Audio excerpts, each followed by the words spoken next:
Я приветствую вас, дорогие друзья, уважаемые гости и подписчики моего канала. Всем большое спасибо, что ждете наших встреч с Павлом Щелиным. Он на связи. Павел, приветствую вас. Приветствую вас, Александр. Друзья, всем большое спасибо, что подписываетесь. Не забудьте поставить лайк. Сегодня очень много вопросов, но и времена такие смутные. Будем максимально уделять внимание вашим вопросам. Их задать можно, очень просто. То есть вы можете оставить в сообществе YouTube под анонсом нашей встречи. Милости просим, там заблаговременно, можно заранее оставить. Уже многие так сделали. Также закрытый клуб зрителей «Шелест». Там есть возможность оставить вопрос. Чат трансляции подсоединим в конце. И QR-код, который возле меня, это возможность непосредственно, так сказать, на экран вывести вот чего хотите. Мнение, вопрос. И с этих вопросов тоже будем начинать финальную сессию ответов на вопросы. Начнем традиционно и, как всегда, с опроса нашего сегодняшнего эфира. Тут вышел свежий Трамп. Немножко позже о том, что он заявлял в очередной раз. Конечно, это блокада Ормуза. Конечно, это полное непонимание дальнейших шагов по Ирану. Но опрос сегодня вот такой. Какое чувство, на ваш взгляд, вот у вас конкретно, какое чувство вызывает политика Трампа, которую он проводит по отношению к миру? К миру. Выпал с Трампа и говорит: ой, сейчас мы закончим с Ираном, будет Куба, заглянем и туда. Ха-ха-ха. Так вот, варианты. Стыд и брезгливость, разочарование, уважение или страх. Эмоций может быть, конечно, больше. Пишите в комментариях, какие вы испытываете, как правильно сформулировать то, что вы чувствуете, когда смотрите, как себя ведет Трамп. Но проголосовать предлагаю из этих 4 вариантов. Давайте с этого начнем. А ведь это же специально, чтобы вызвать эмоции. Но на какие расчеты, какие получаются? Прекрасный, на самом деле, вопрос, Александр. Обычно я критикую и говорю о том, что варианты не подходят вопросу. А здесь, мне кажется, вы достаточно точно угадали. Намерение эмоционального воздействия, на мой взгляд, конечно, прежде всего было страх, да, то есть напоминаю то, что мы всегда повторяем, что Трамп человек, который двигается в системе этической координат кантианца с одной стороны, а нью-йоркская девелопер с другой стороны. И там 2 кнопки: сильный, слабый, напрыгнуть, испугать, обмануть, так сказать, если не сказать грубее, да, то есть вот эти все кнопки, поэтому, соответственно, эмоция страха является ключевой. В принципе, все бизнес-практики Трампа до его перехода в шоу-бизнес строятся на этом принципе, да, они все построены на страхе. А вот что получается, здесь я бы лично ответил вот сочетание первых 2 вариантов, да, то есть есть элемент брезгливости, но это тех, наверное, кто повыше смотрит на некую символическую глубину, кто понимает эту картину довольно глубоко. Есть элемент даже жалости некоторой, потому что жалость, вот это стыд особого свойства. Знаете, вот испанский стыд, такое есть выражение, да, когда непотребство творит один человек, а тебе стыдно от того, что он творит это в твоем присутствии. И это действие Трампа для очень многих действительно испытывает. У меня есть несколько знакомых, которые за Трампа голосовали в свое время, и, конечно, им сейчас очень неприятно, мягко говоря, что происходит. Тут надо дать должное важному комментарию. Господин Трамп умудрился развернуть, он проявил действительно выдающиеся политические качества. Наверное, в этом он даже отличается от господина Зеленского и других выдающихся политических деятелей. Но Трамп действительно идет прямо противоположным путем в сравнении с тем, что он обещал своим избирателям по рядам ключевых вопросов. И на этом фоне вот многие люди сейчас чувствуют себя, вот знаете, русское слово «фул». Это английское слово «фул», а русское слово «дурак», да? То есть чувствуют себя обманутыми. И вот в этом смысле слово «разочарование» тоже как бы применимо, да? То есть если вот мы поднимаем, что разочарование как эффект переживания обмана, то это тоже у ряда слушателей, я вполне понимаю, как эмоция может возникать, потому что, повторюсь, программа Трампа предвыборная была очень определенного свойства, и он, мягко говоря, ее не соблюдает, а если быть точнее, соблюдает действия прям противоположные. Голосом таких людей стали американские подкастеры, такие как Такер Карсон, Алекс Джонс, Кэнди Соунс, Меган Келли. И, соответственно, вот то, что Трамп начал войну с ними, это очень тоже символично, потому что все, что, по сути, эти люди говорят, ну, призывает его к некому ответу. То, что ты шел... Ну, мы с вами говорили противоречие, что для господина Трампа главное в слове, главное в термине мага — это он сам и бренд Трамп. А для значительной доли людей, собственно, тех людей, благодаря которым он победил на предыдущих выборах, как раз фигура Трампа глубоко вторична.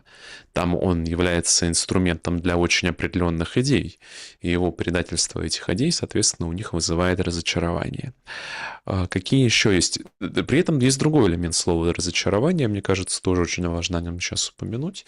Мы с вами об этом говорили с самого начала, что у Трампа был относительно короткий период вот этого ореола, который весьма дутого политического имиджа, но все-таки в первые где-то 6 месяцев его президентства реальный, когда оказалось, что он может выйти из НАТО. Ну, то есть вот все, в принципе, любое радикальное чрезвычайное действие, которое он бы сделал, так или иначе было бы воспринято, мне представляется, и ну, у него были шансы это проводить.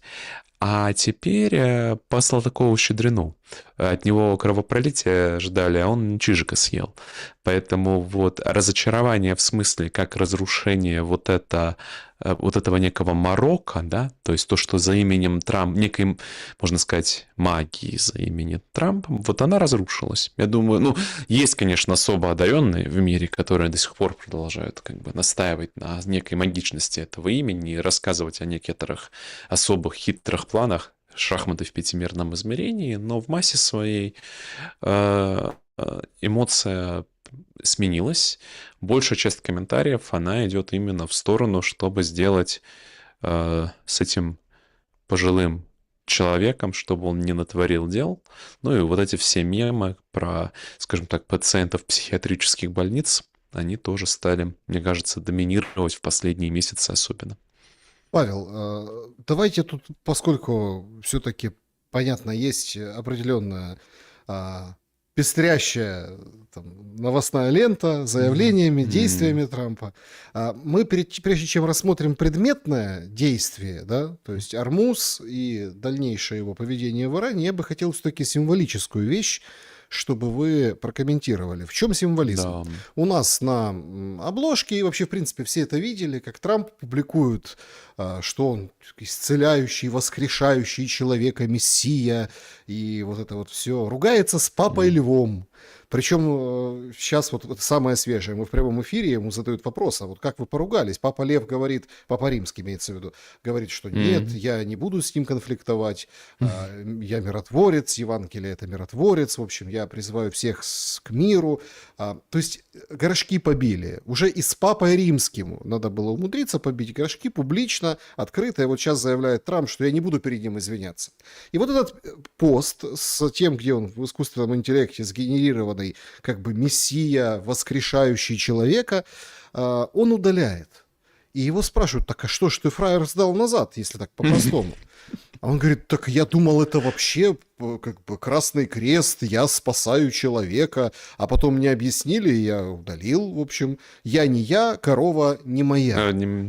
Но он ведь играет и обыгрывает эти символические смыслы, и получается, что Трамп святее Папы Римского, ну так хочет казаться. Ну, конечно. Смотрите, давайте просто повторим это, учитывая скорость новостной поездки теряется, но господин Трамп, как мы помним, в январе выступил с весьма исчерпывающим заявлением, когда его спросили, что вас ограничивает, он сказал, что ничто его не ограничивает, кроме него самого. Я подробно говорил в эфирах, что это и есть тот самый кантианский, он же сатанинский принцип, sapere aude, осмеливайся знать. И господин Трамп, ну, у него сатанинская этика. Ну, то есть я напоминаю, что главный принцип сатанинской этики — да будет воля моя. То есть ничего другого за ней не скрывается. И вот Трамп живет в реальности, в котором имеет значение только его воля, ну, то есть он искренне так думает, видимо, и с этой точки зрения весь его символизм, ну, символизм вокруг него, он полностью соответствует этому высказыванию. Ему абсолютно, как вам объяснить, безразлично там и, уж простите, христианские ценности, исламские ценности, ну, умудриться 2 раза на Пасху, сначала католическую, потом православную, воздать хвалу Аллаху, это надо очень сильно постараться, да, то есть за этим видится некоторый юмор, но я здесь юмора не вижу. Нет, мы видим человека с очень последовательной, на самом деле, этической системой, которая гораздо более распространена, чем, возможно, хотелось бы в первые дни. Кстати, пользуясь случаем, как говорится, приветствую всех наших уважаемых зрителей. Пасхальным приветствием Христос воскресе. Надо было с этого начать, а не с вашего вопроса. Ну вот, лучше поздно. Возвращаясь к Трампу, это, повторюсь, именно сатанинское мировосприятие, причем без осознания, что оно такое. То есть для Трампа оно абсолютно органично. Все эти сложные умные слова, если бы мне предложили объяснить Трампу, что он кантианец, он бы очень сильно удивился. Да? То есть это я на всякий случай делаю дешифровку для уважаемых зрителей. И на этом фоне все-таки хотелось бы высказать определенную, очень важную предостережение всех тех участников, которые хотят с таким человеком иметь дело. Но все-таки, знаете, прошел уже достаточный срок, и мы уже поняли его этические основания, чтобы сделать выводы. Вот главная, собственно, история в этом символизме. Мы с вами говорили последовательно, были тоже такие промежуточные версии этой этики, то, что в слове там Trump Peace Plan главное слово — это Трамп. Вообще ничего, кроме имени Трампа, для этого человека значения не имеет. То есть это все как бы мем, но за ним скрывается вот эта жажда заполнить весь мир своим именем, да, и вот поэтому вот это все картины исцелений, войны, то есть у него что бомбы, что исцеление, это все одно и то же. Это очень, с точки зрения духовной, опасное состояние. Но поскольку господин Трамп окружен очень специфическими лицами, которые претендуют на духовное состояние, я имею в виду госпожу Полу Уайт, да, которые, в принципе, исходят из вот этого, раздувают его комплексы мессии, в буквальном смысле этого слова, то получается вот эта история. Я могу припомнить и денежного вот этого золотого тельца в его Мар-а-Лаго, я могу припомнить все вот эти, скажем так, заигрывания с этим символизмом. То есть мое мнение, что люди, которые чуть больше понимают в символизме, чем этот человек, играют на его страстях, очень реальных, на его этике, и посылают очень мощные символические смыслы, главная цель которых, конечно, разрушение. Ну, опять-таки, у вас в 2024 году был этот эфир про то, что Трамп — это не мир, это война, и вот мы видим, как это, скажем так, Да, многие, анализ кстати, сбывается. многие зрители, кстати, вспоминают, есть много вопросов, тоже связанных с этим, по поводу этого эфира и нашего с вами разговора, и ваших определенных, ну, как вы указывали на тенденции, да, я не буду говорить прогнозов, это не были прогнозы, это было просто указание тенденции. Но мне кажется, вы сейчас вот выше практически раскрыли секрет, за что держит Нетаньяху Трампа. Ну, мы не знаем. Тут есть наверняка, да, то есть, опять-таки, мне как раз не нравится вульгарная трактовка, что на него именно компромат, да, то есть, может быть, и есть, но это нам проще думать, мне кажется, как зрителям, что дело в компромате. На мой взгляд, дело, конечно, не просто в компромате. Мне кажется, дело именно вот в этом символическом... Ну, давайте расскажу историю, да, то есть, на самом деле, история очень такая символичная, потому что вот этот союз синагоги Эпштейна с языческим Римом, он в христианской истории случался не первый раз. Был такой Юлиан Отступник. И вот он на волне, собственно, почему отступник, да, потому что к тому моменту его предшественник Константин легализовал христианство в Римской империи, а вот господин Юстиниан решил, так сказать, откатить все дело назад, восстановить культ почитания языческих богов, восстановить культ силы, восстановить, соответственно, собственное божественное почитание. И параллельно с этим вот нашел себе очень неожиданных союзников с целью доказать, что Господь Иисус Христос не воскрес. Он начал очень сильно поддерживать иудеев, которые к тому моменту пребывали в рассеянии. Собственно, он повелел начать строительство третьего храма, ни много ни мало. И вот когда уже нашли коров, уже завезли стройматериалы на площадку, но вот такая незадача, что, идя в военный поход, думаете, угадайте, против кого? Против Персии. Господин Юлиан был сражен мучеником Меркурием, упал с коня и, в общем, закончил свое земное пребывание.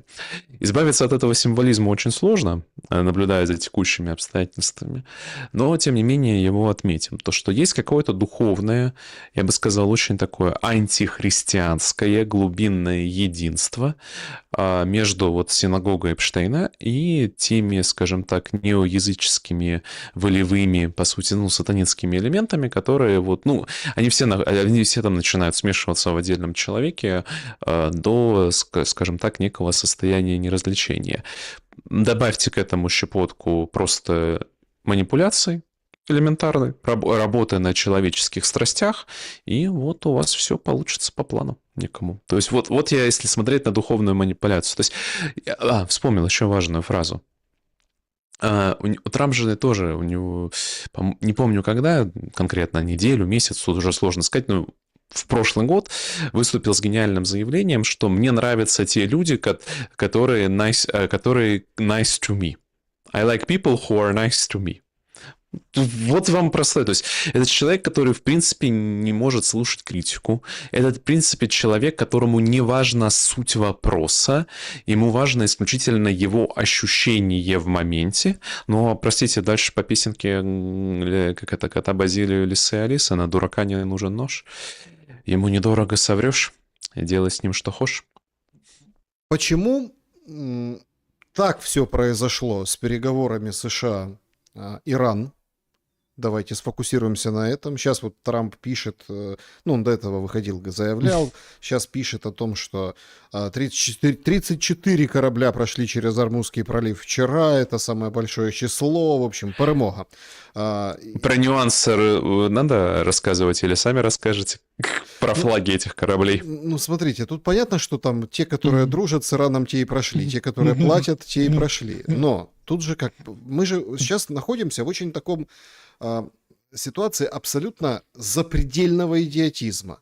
Он сначала звал 2 недели подряд, да больше, наверное, 2,5, и говорит, давайте, европейцы, подсобите мне, а ну-ка давайте сюда свои корабли, пушки, британцы. Вчера ровно то же самое произошло. Британцы говорят, со мной будут вместе. Британцы говорят, нет, мы не будем с тобой вместе заниматься Ормузским проливом. Сейчас они действительно подошли близко, в общем, там, к этому про 15 кораблей Соединенных Штатов Америки, они будут досматривать.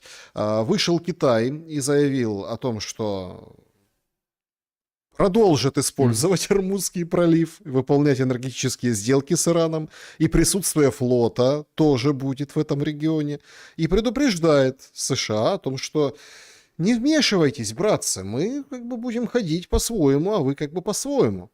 И это заявление, если оно практически подкрепится Китаем, умножает на 0 вот это все то, что по поводу залива сказал Трамп. Получается, он не смог разблокировать, он заблокировал, получается, еще сильнее и хочет добиться результата. Какого?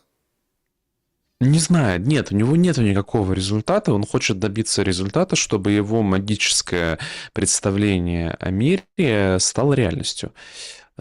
Смотрите, говорить о каких-то результатах здесь невозможно. Вы спросили, почему переговоры не состоялись. Да. Переговоры не состоялись прежде всего потому, что стороны пребывают в абсолютно разных историях. То есть их представления о реальности не сочетаются. Они диаметрально противоположны. Да? Что я имею в виду? Иран исходит из того, что он победил в 40-дневной войне. И, соответственно, его 10 требований – это та стартовая переговорная позиция, которую стороны могут обсуждать. Внутри этих 10 требований, возможно, там небольшие отклонения плюс-минус, но в целом вот она рамка. Это, что называется, переговорная рамка. США не могут принять эту историю. США не может принять историю того, что США проиграла войну. Поэтому США приехала на эти переговоры, как вот рассказывает профессор Маранди, это член иранской делегации, частый гость на различных эфирах, поэтому служит достаточно надежным источником. По крайней мере, за последний месяц он себя зарекомендовал для меня как достаточно надежный источник. Понятно, про иранский, но что поделать. Сильно лучше, чем бредни Аксиуса. Так вот, США приехали на эти переговоры как победители. И начали выдвигать, по сути, те же требования, которые они выдвигали до войны. Но, как говорится, знаете, вот по фразе очень известной нашему региону, обстановка на Земле изменилась немножко, да? Вот. Но эти истории несочетаемы. И самое главное, они принципиально несочетаемы. Потому что для США ценности Ормузского пролива относительно небольшие, надо прямо сказать. Для США много чего можно пожертвовать. Чем США не может пожертвовать, это историей. США не может легитимизировать даже Венс, допустим, ладно, допустим, у Трампа там своя, он же в своем отдельном мире, переговаривается с иранцами в отдельной комнате и прочее, прочее, допустим. Но даже Венс, который условно можно посчитать там, знаете, допустим, Кушнер, Витков, допустим, те же сионисты на зарплате, допустим, тоже выкинем их за скобки. Венс, ну, предел рациональности американской там внешней политики, там, Колбри ему, Элдридж Корби пишет ему национальные стратегии. Ну, то есть более такого рационального сейчас человека в американском истеблишменте нет, но даже ему недопустимо принять иранскую историю. Для Америки принять историю, что Америка проиграла войну, вот это она сделать не может. А если она это сделать не может, то у вас общий язык для переговоров тоже невозможен. Ну как вы будете переговариваться, если каждая из сторон считает себя победителем и исходит вообще из разных представлений о реальности? Понимаете, в чем трагизм этой истории? Поэтому переговоры закончились ровно так, как они только и могли закончиться. Поговорили обо всем хорошем, разошлись. Постойте. Нам нужно понять определенный набор дальнейших вариантов развития событий. Все сгорит. Так вот, понимаете, в чем дело? Все это что? Все это насколько далеко? Конкретно сказать сложно. Тут как действительно для этого нужно обладать хрустальным шаром. Не обладаю. Но базовый тренд понятен. Это вся история на Ближнем Востоке, вопреки желанию сторон, добьет ту шаткую глобализацию, которая была не добита, ну, именно как систему избыточного коммерциализированного благосостояния, как период избытка, которым мы наслаждались последние 30 примерно лет. Мы входим в эпоху недостатка ресурсов. То есть сейчас же базовый смысл истории с нефтью, что мы столкнемся рано или поздно с физическим недостачей нефти на рынке. Сейчас уже все эти, ну, у вас и другие эксперты, и мировые эксперты, это уже избитая тема, описывают последствия по всей цепочке от системы топлива к системе удобрений, к системе продовольствия. Собственно, Великая Украина помогает, так сказать, гарантировать приход этих всадников апокалипсиса, нанося удары по аммиачным заводам в России сейчас буквально на днях и по разным другим, бомбя потоки. Я думаю, то, что мы увидим окончательное уничтожение всех труб, ведущих из России в Европу, но об этом мы поговорим дальше. И вот это все усиливает наш великий рынок. Вся вот этот миф ближневосточного благосостояния, все вот эти стеклянные Содомы и Гоморры, которые построены в Арабском заливе, просто физически не имеют возможности будут поддерживать население этих территорий. Поэтому весь вот этот песочный, вот этот замок из песка разлетится, как прах, носимый ветром. Общий рост цен на энергоносители, давайте прямо говорить, экономическая мировая рецессия. Это все туда приведет. Но более важна символическая история. Потому что все вот эти разговоры очень часто, давайте отметим, есть такая очень лицемерная позиция со стороны многих комментаторов, которые вот переживают о том, какая война убыточная, так сказать, для мировой экономики. Ай-яй-яй, давайте мир любой ценой, но нам нужно это мир любой ценой. А вот эта ситуация показывает простую вещь, что не бывает мира любой ценой, когда на кону нечто более важное. Я почему вам начал рассказ об истории? Потому что большая часть наших зрителей, ну и уж точно большая часть мировых так называемых экспертов пребывает в иллюзии, что факты на Земле имеют значение сами по себе. Они не имеют значения сами по себе. Любой факт имеет значение только внутри какой-либо истории. И если у вас истории между друг другом не сочетаются, то у вас, представьте себе, и общих фактов нет. И ценность истории, более того, право говорить, какая история является истинной, а ложной, является ультимативной политической ценностью, которой они торгуются. Если в жертву своей политической истории нужно принести все материальное, будет принесено, не сомневайтесь. Вот потому, исходя из этого, и прогнозируйте будущее. Это новый культ какой-то? Это не новый культ, это особенности, мы все так живем. Мы взаимодействуем с миром через истории. Факт не имеет значения для человеческой психики, если он не вписан в нашу историю, он буквально невидим. У нас в дальнейшей части мы же будем говорить про, скажем так, наши широты, точно такое же увидим. Это просто, понимаете, представление о человеке как о существе рациональном, это байки экономистов 19 и немножко 20 века. Человек – существо сверхрациональное. Он живет в истории, он живет в мифе. Вот его миф, условно говоря, право определять, кто поц, а кто гой, кто человек, а кто нелюдь, оно бесконечно ценнее, чем любые материально измеримые активы. Венс. Сейчас увидел, скажем так, рейтинги, да, и там младший Трамп, Рубио отстает от Венса. Ну, это все предварительные вещи. В 28 году как бы оценка, кто пойдет кандидатом будет. Республиканские праймерис. Бессмысленный разговор сейчас. Простой ответ. Абсолютно бессмысленный разговор сейчас. Нужно вернуться к этому вопросу не ранее, чем через 2 года. Потому что, простите, что будет через 2 года, мы не знаем. В каком состоянии будет Америка конкретно, в каком состоянии будет мир.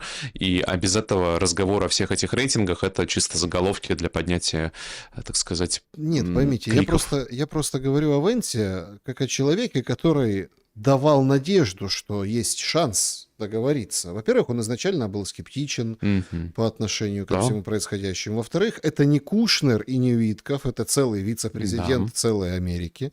Во-вторых, ну невозможно же было так представить, вот такой уклад сознания у нас, что выйдет целый вице-президент целой Америки и скажет: мы не договорились, всем всего хорошего. Ну, то есть и ушел, а ему кричат вопросы, а он пошел мимо, понимаете? Венса как бы девальвировали через вот эти иранские встречи. Цыплят по осени считают, Александр, честно, тут надо смотреть в длинную. Я пока просто не знаю. Если говорить объективно, на мой... Ну, смешно, что я вам рассказываю про объективность. Хорошо, с точки зрения того метода анализа, которым я пользуюсь, у Венса не было шансов. Эти переговоры не имели надежды на успех.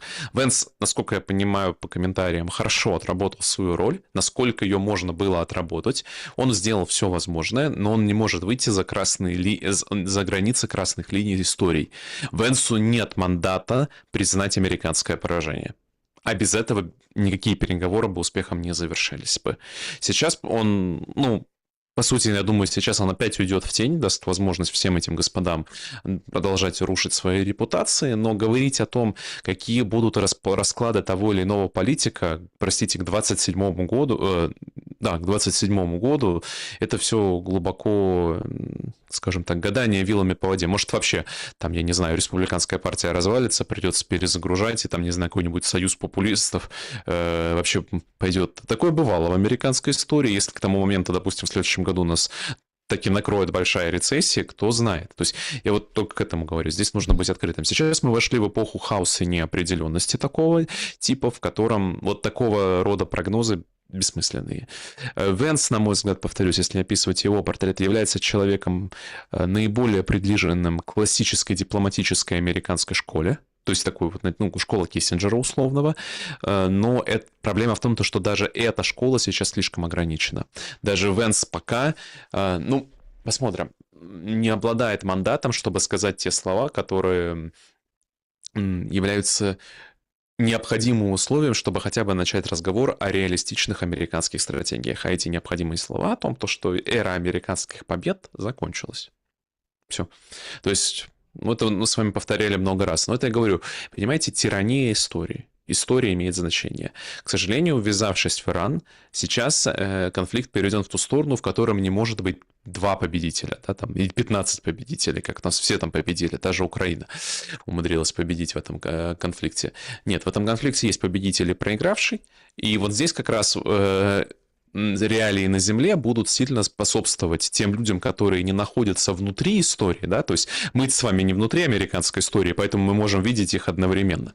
То есть нам-то эту историю не продашь о победе Америки, да, и вот это же, заметьте, очень большая проблема, то, что на что, допустим, так реагирует Трамп, так, когда он кричит о лживых СМИ, которые ему говорят, что пролив закрыт, или то, что он проиграл, или проще, а об этом-то вся и речь, да, то есть больше Америка не может установить доминирование своей истории во всем мире. А в связи с этим тогда логичная стратегия является, ну, некая, как бы сказать, герметизация, да, и попытаться сохранить те островки истории, которые ты можешь сделать. Вот у Венса проблема в том, что сейчас он заложник этого нарратива, произвести большую перезагрузку истории невозможно без чрезвычайного положения. На данный момент Венс не является политиком, способным ввести чрезвычайное положение. The Time опубликовала карикатуру, где на батискафе или капсуле НАЦА на дне океана, собственно, изображен Венс, уткнувшийся в иллюминатор. Это итоги переговоров Америки и Ирана с подписью «Приводнение». Апелляция, понятно, к какому событию из мира космонавтики идет этот, скажем так, момент. Если мы, опять-таки, рассмотрим через Венса, да, заглянем немножко в европейское его путешествие, он же фактически агитировал за Орбана. За Это Орбана. Да. Он прям приехал и говорил: Орбан, да, Орбан, вот. Подрядили. Вот я люблю венгров, я люблю Орбана. Зачитывал, включал аудиозапись Трампа. Трамп сам говорит: венгры, проголосуйте за Орбана, и река инвестиций потечет в вашу, скажем так, изможденную солнцем Венгрию, да, и будет у вас куча денег. Выйдите на улицу, и сразу бах, с неба упадет на вас кусочек инвестиций американской. Мы все сделаем для вас. Но нет. Украинские, конечно, порадовали. Вот Наталья Масейчук есть такая. Она написала вот четко и ясно: Орбан проиграл Зеленскому. Кому, на ваш взгляд, проиграл Орбан? Почему вообще так произошло? И, ну, слушайте, представить, я вот уверен, если бы год назад вышел бы Трамп, или полгода назад, и сказал: так, страна, проголосуй за этого чувака, и я тебя озолочу, то все 90% было бы голосов. Или нет? Год назад, может быть, и да. Полгода назад уже, скорее всего, нет. Ровно то, о чем мы и говорим. Давайте просто зафиксируем. На данный момент поддержка Трампа сыграла Орбану скорее в убыток. Это очень важный комментатор. События в Венгрии достаточно сложные. На данный момент, по-моему, все комментаторы заняты были непонятно чем, уж извините. Просто по Венгрии, простите, немножко момент такой, давал прогнозы зимой, и вот когда тоже, скажем так, никого этот вопрос не интересовал. Смотрите, если говорить кратко, чье это поражение? Прежде всего, именно если вот оценивать большие медийные истории, то Трампа. Мало было Ирана, сейчас получился еще большой венгерский удар. Потому что, скажем так, это победа Сороса, да, его, соответственно, кланов, который является большим личным врагом Трампа. И вот эти все истории. В общем, демократы радуются, позиции евробюрократии Брюсселя укрепились, и, соответственно, Трамп потерял свой ключевой актив в Европе. Это абсолютно правда. При этом пытаться сводить все события к внешним факторам было бы признаком некомпетентности. Для тех, кто следил за венгерской внутренней политикой, скажем так, поражение Виктора Орбана было не неожиданным. Оппозиция на 4-й раз своих, так сказать, попыток сменить, на 3-й раз попыток сменить господина Орбана, так и смогла принять радикальное по своей инновации решение и проводить мобилизацию не под флагами Европейского Союза, а под флагами Венгрии. Надо понимать, что господин Балент Мадьяр, он весьма правый политик. Просто он принадлежит к центроправым политическим силам. Он не является левым радикалом, девочками с розовыми волосами, которые там за все эти парады. То есть он представляет из собой весьма адекватного для среднего венгра политика. При этом он точно так же взял на вооружение лозунги Орбана. Еще год назад его коалиция ТИСа выступала с позиции тоже Венгрия, приоритеты венгерские на первом месте. Другое дело то, что да, он говорит о том, что мы будем отставить эти венгерские там, приоритеты не в конфронтации с Европейским Союзом, а в кооперации с Европейским Союзом. Но и к тому, то, что вот Орбан потерял традиционную возможность разыграть карту, что вот есть проевропейские предатели, которым не важны венгерские интересы, а вот есть я, великий Орбан, который защищает, так сказать, вас, маленьких венгров, от больших страшных дядей, дружа с другими большими дядями. Ну вот это длилось год. И за год, в принципе-то, он позиции-то не отыграл, потому что все его преимущества на внутривенгерском рынке Мадьяр сохранил более-менее, ну, плюс-минус. А при этом, ну, объективно, за 16 лет пребывания во власти за Орбаном грешков накопилось много, мягко говоря. И венгерская оппозиционная пресса, которую Орбан зачистить не смог, тоже вопрос, чем ты занимался 16 лет, если строишь диктатуру, в кавычках, да, то есть ни туда, ни сюда. Соответственно, она эти все скандалы последовательно раскручивала. При этом Трамп, если, повторюсь, год назад был активом, сейчас однозначно стал пассивом, поэтому здесь вот исход с точки зрения внутриполитической истории был абсолютно предсказуем. На этом фоне абсолютно глупые, на мой взгляд, все эти комментаторы о поражении Путина и победы Зеленского. Господин Мадьяр не является никаким сторонником Зеленского, не является никаким сторонником Украины. Да, скорее всего, Украина получит эти 90 миллиардов, но при этом, вот, если вы заметите, его базовая риторика является такая же скептичная, как риторика всего Европейского Союза. Украина как то, что как щит против России, да, Украина в Европейском Союзе когда-нибудь, может быть, через 10, 20, 30, сколько там лет по списку, когда нас уже не будет. Что тут важно сказать? Тем не менее, эта история показывает одну очень интересную философскую историю, которую тоже мы не обсуждали. Применительно к России. Вот что действительно снова терпит некое, ну, если не поражение, а получает свое, скажем так, сигнал, это слабость уже определенного русского мировосприятия, если правильно говорить, кремлевского мировосприятия. Дело в том, что Кремль исходит из, в принципе-то, правильной философской позиции, что государство — это продолжение воли государя. Да? То, что государство — это продолжение воли государя. Поэтому Кремль всегда стремится заключить нормальные отношения как государь с государем. Ну, там, Путин с Орбаном, Путин с Трампом, там, Путин с Си, Путин там еще с кем-нибудь.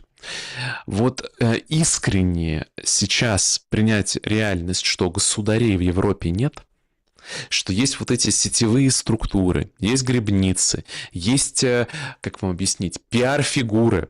Например, Орбан. Он из себя государя изображал, а когда дело дошло до чрезвычайного положения, ну вот если бы он был бы государем, он бы ввел чрезвычайное положение месяц где-нибудь назад. Ну, можно было бы что-нибудь придумать, ковид, вспомнить разные истории. Там вот Зеленский давал множество поводов объявить ему чрезвычайное положение. Орбан ничего этого делать не стал. То есть нужно же понимать, что позиция Орбана была, он торгуется. Да? То есть чем он занимался? Он европейцам продавал, а вот сейчас я пойду с русскими договариваться, дайте мне денег. А русским он продавал, а вот давайте я, соответственно, буду изображать адекватность в Европе, вы мне денег дайте. И вот он думал, что на этой истории можно сидеть вечно. Это поведение барыги, но это не поведение государя. России крайне непонятно, как вообще вести дипломатию, если государей нет.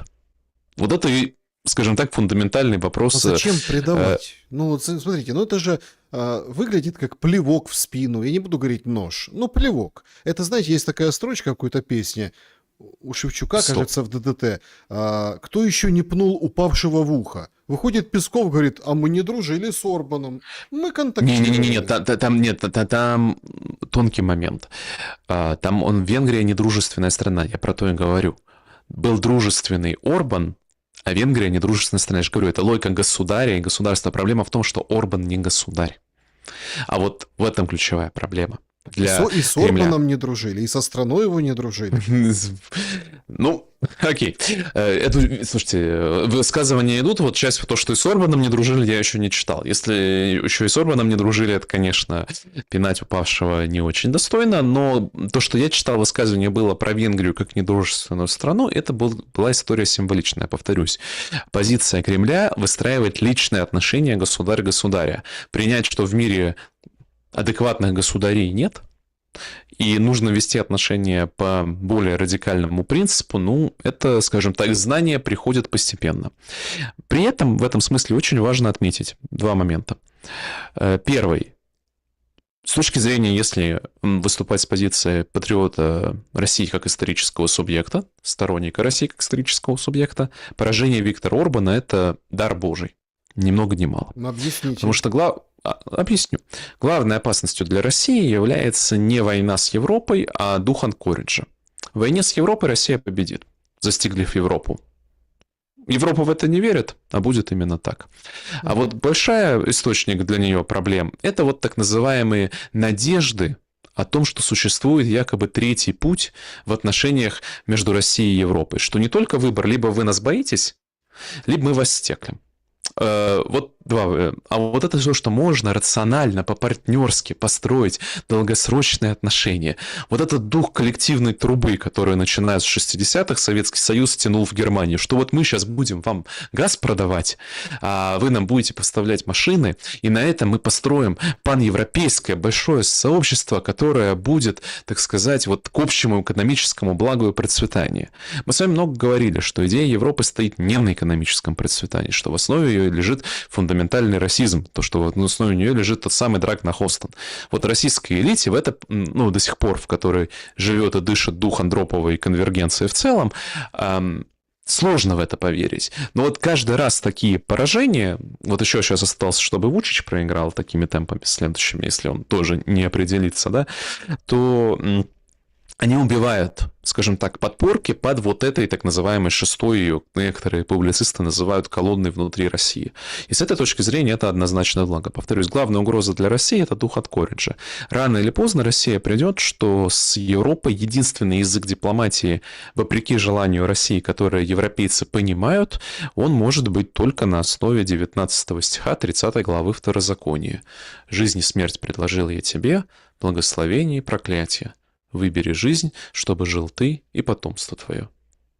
Вот когда Россия будет с Европой вести дипломатию на таком языке, заметьте, даже малейшие отсылки к этому языку резко приводят к повышению самообразительности у европейских партнеров. Я имею в виду недавнюю историю с разными предупреждениями, которые высылались. Все попытки договориться на основе рационального сотрудничества с Европой обречены в момент начала. По той же, кстати, самой причине, по которой были обречены переговоры Америки и Ирана. Потому что истории не совпадают. Если нет общей истории, то бесполезно проводить рациональные переговоры. Рациональность в истории, а не за пределами истории, с точки зрения тех людей, которые находятся внутри переговоров. Вот, к сожалению, Россия очень долго, медленно учит этот урок, но вот такими событиями, так сказать, приходят дополнительные, скажем так, обучающие сигналы.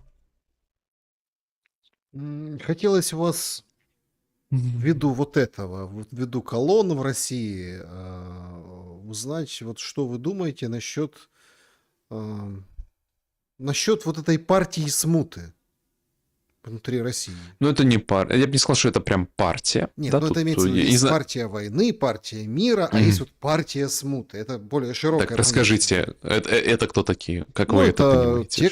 те, которые расшатывают Россию изнутри, о том, что плохо воюют, сдают позиции, дух анкориджа, пропитались, а надо вот. А есть вообще интересная как бы метаморфоза. Это когда Дудь зовет Губарева и тут говорит, что это жертвоприношение славян, и управляют-то Понятно. не русские или украинские люди, а вообще не пойми кто, бросая в топку войны русский люд православный. Так, понятно. Ну, смотрите, если говорить, понимаете, есть великие большие блогеры, которые, в принципе, особо не скрываются, являются сотрудниками разных служб, да, поэтому, как бы, соответственно, интерпретация появления того или иного персонажа на этих платформах надо так и понимать. Ну, мы видим то, что просто действительно были активированы несколько так или иначе, свечка не стояла, но, по крайней мере, этически симпатизирующих друг другу сеточек. Да, почему это происходит? Ну, потому что есть одна из больших мировых этических групп, которая исходит с того «больше хаоса, богу хаоса», примерно в таком состоянии. То, что хаос рождает порядок, такие глобальные алхимики, как мы их с вами обсуждали. Ну, их этика, то, что solve et coagula, разделяй на части и пересобирай, да, то есть так, по их мнению, рождается власть. И с этой точки зрения это, ну, партия, не партия. Я к этому отношусь достаточно спокойно, нормальная работа агентуры, но в том смысле, понимаете, тоже очень странная позиция, вот жить в мире, на котором никто ни на кого не нападает. То есть мир как нормальное состояние. Мир не является нормальным состоянием. Это важный момент, к сожалению. Ну, даже не к сожалению, а в дни Пасхи это очень понятно, потому что залогом мира является только общее причастие, скажем так, у единой чаши, общая вера, общая этика. А поскольку у нас этого нет, то разные мировые субъекты ведут с собой войну, включая войну дипломатическими методами, то есть такими, как вот, скажем так, сети мягкой силы. И это и происходит. То есть нормально просто, что против вас воюют, не очень нормально, когда идут запоздалые реакции. При этом, на мой взгляд, я эти шансы оцениваю достаточно низко, если говорить серьезно. Наоборот, я оцениваю то, что как раз каждая подобная работа, она ведет к оздоровлению России. Россия такой вот исторический субъект, понимаете? К сожалению, она всегда вот в мирное состояние, в нормальное состояние, у него сложности с восприятием мира. Да? Это является обратной стороной, на мой взгляд, вот этой всемирной отзывчивости Достоевского. Стремление по умолчанию считать, что все думают так же, как ты, что все также желают того же, что желаешь ты, и по умолчанию, что все с тобой дружить хотят. Такие вот истории, они всегда приводят постепенно к российскому отрезвлению, то есть почти все мои подписчики из России отмечают, что от года к году увеличивается количество молодых людей, прихожан в храмах на Пасху, и это для меня является достаточно большим разведсигналом к тому, что к чем аналитическим методам, скажем так, на какую цель на самом деле историосовски, вопреки намерению, так сказать, участников, работает, скажем так, события последних, к сожалению, трагичных 4 лет. Если при этом говорить про разные партии, ну, давайте заранее отмечим. Я вам хочу сразу сапонировать, вы сейчас продолжите мысль. Ну, давайте. А знаете, какие крестные ходы, ну, вы знаете, какие были крестные ходы? Я знаю, в Киеве были, да. В Киеве, в Почаеве, и людей, и приходили, ну и что? Правильно. Разогнали всех. Аргумент, ну, скажем так, посмотрим. Здесь можно выбрать быть оптимистом или быть пессимистом. Я, скажем так, своей историосовского подхода вот по этому вопросу остаюсь принципиальным оптимистом. Это не случайно то, что сейчас это становится более понятным. Святой Федор Ушаков известен фразой «Не бойтесь бури си, послужат во славу России». Да? То есть вот грозы сии. Вот оно примерно по такому сценарию последние 4 года и развивается. Завершая ваш вопрос про разные партии, поймите, вот очень много раскачек происходит. Не стоит искать большого заговора там, где есть банальная некомпетентность. Вы упоминали вопросы про блокировки, когда мы с вами хотели готовиться к эфиру. Просто кратко скажу свою позицию, чтобы уважаемые зрители ее понимали. Первый момент. Эпоха глобального интернета действительно заканчивается. Вот это процесс циклический. Мы видим, китайскую зону создается, американская зона создается, европейская зона создается, криво-косо создается русская зона. Вот, то есть, по сути, этот процесс является независящим от воли, так сказать, российских чиновников. А вот по образу реализации этого процесса в меру силы талантов. Но они не очень понимают, как оно вообще устроено. Да? Можно искать там большой глубокий заговор, но мне гораздо более понятная история, что эти люди не особо понимают, как устроен интернет, как устроен, в частности, российский интернет, как устроено, скажем так, вообще какие ведомства, разные ведомства отвечают за разное. Да? То есть есть ведомство, перед которым мы поставили задачу с точки зрения безопасности, оно не отвечает за вопросы, какие это имеет в виду быть политические, социальные, медийные и прочее. Оно решает свою задачу, пытается. И вот это вот все очень традиционная российская история, эмоционально понятно, то есть эмоционально действительно вызывает огромное, мягко говоря, раздражение. Вектор это не изменит. То есть на длинной дистанции, повторюсь, мы увидим расхождение, скажем так, вот этих больших глобальных векторов. При этом в тактике, я думаю, то, что вся вот эта история, смотрите, ну, это очень плохо таким образом учиться на ошибках. Но в России, заметьте, это происходит. С тем же Телеграмом история на тормозах, заметьте, сейчас немножко стала спустить. То есть оно вроде как бы ушло в тень. Вот оно примерно такими моментами двигаться и будет. То есть когда перегибается палка, да, то есть когда что-то, скажем так, ошибки исполнения становятся большими по последствиям, к сожалению, они не признаются. Такой субъектностью пока еще не обладает, но они, скажем так, минимизируются относительно. На этом фоне, разумеется, в условиях войны любая ошибка, намеренная, ненамеренная, по умыслу, по компетенции, будет использована любым врагом, причем, заметьте, в любую сторону, то есть любая ошибка Трампа будет использована против него. Ну что тут говорить, любая там ошибка Ирана будет использована против него.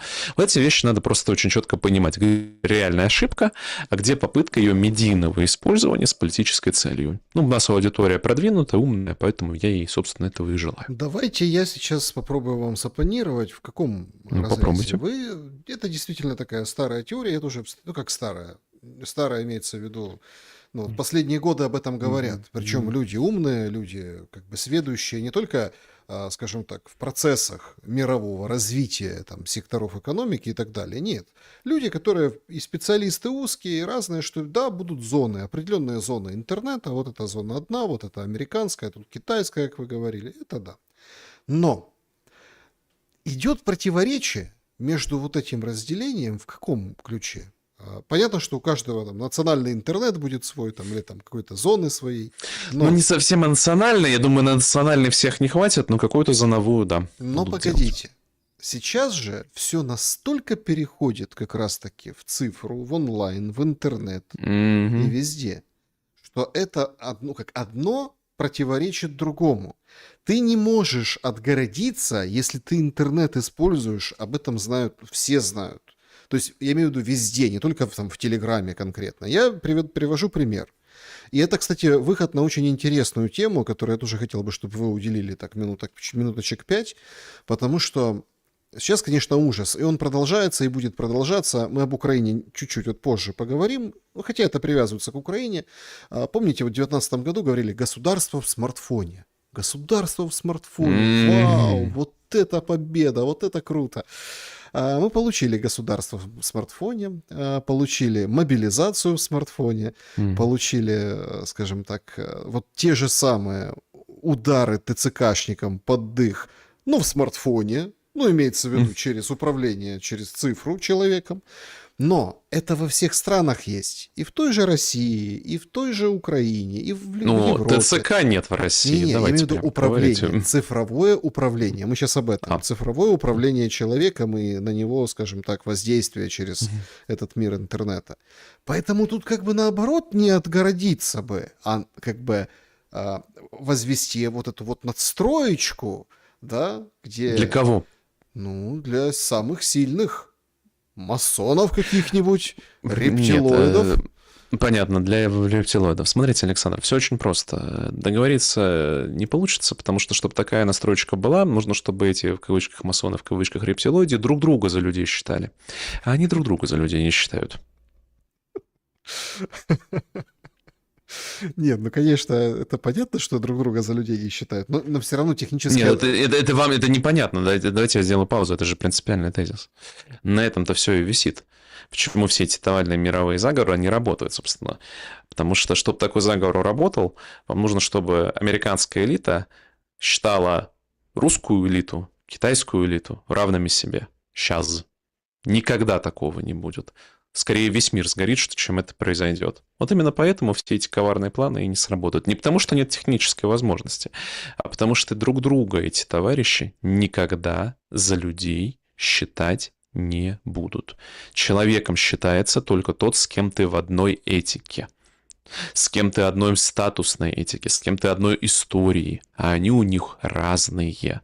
Так что об этом можете быть спокойны.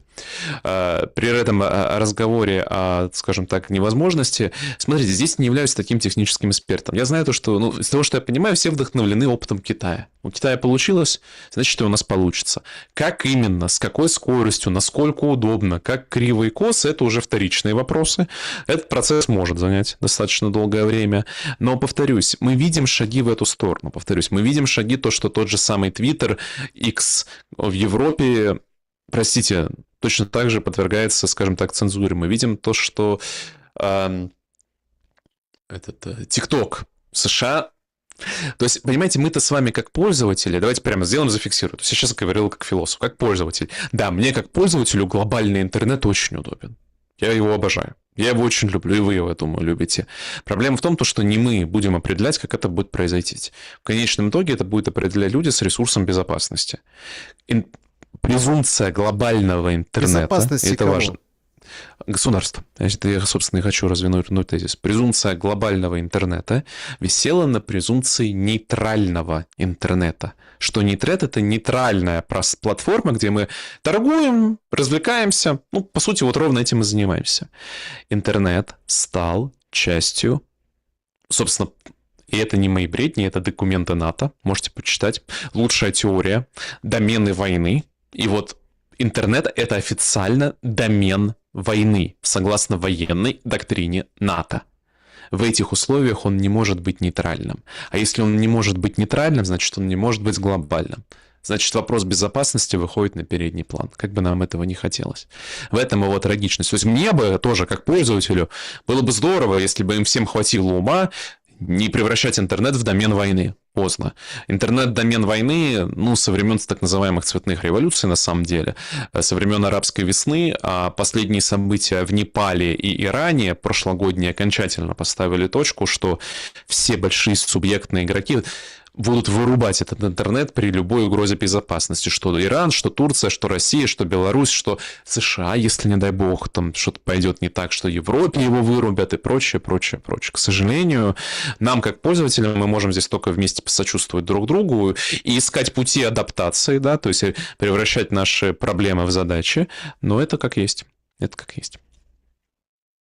Вот ответ на ваш вопрос, что это государство, я хочу вывести в другую сторону. Вот смотрите, в сторону российско-украинского противостояния, которое не заканчивается никаким образом. Простите, можно я дополню? Потому что вы подняли тему-то про смартфон, а это Да. очень важная тема. У нее была та история. Философско важная. Понимаете, очень многих у нас где-то лет 10-20 назад была иллюзия, что технология сама по себе. История очень древняя. В контексте полета на Луну тоже очень полезная. Разбить ее. Была вот иллюзия, что технология обладает ценностью и вектором само по себе. Да? То, что вот смартфон, то, что государство в смартфоне, это само по себе хорошо. Оно вот просто само по себе хорошо, объективная ценность. И на самом деле в нашей голове сидело, что если оно будет в смартфоне, то бишь прогрессивным, значит, оно будет либеральным, значит, оно будет исполнять этику, которая, вот мы считали, она вот там была заложена, скажем так, искусственными архитекторами интернета. А здесь ровно та же история, как с проливом, как с Орбаном, как и прочими вот вещами. Технология служит этике той воли, которая направляет эту технологию.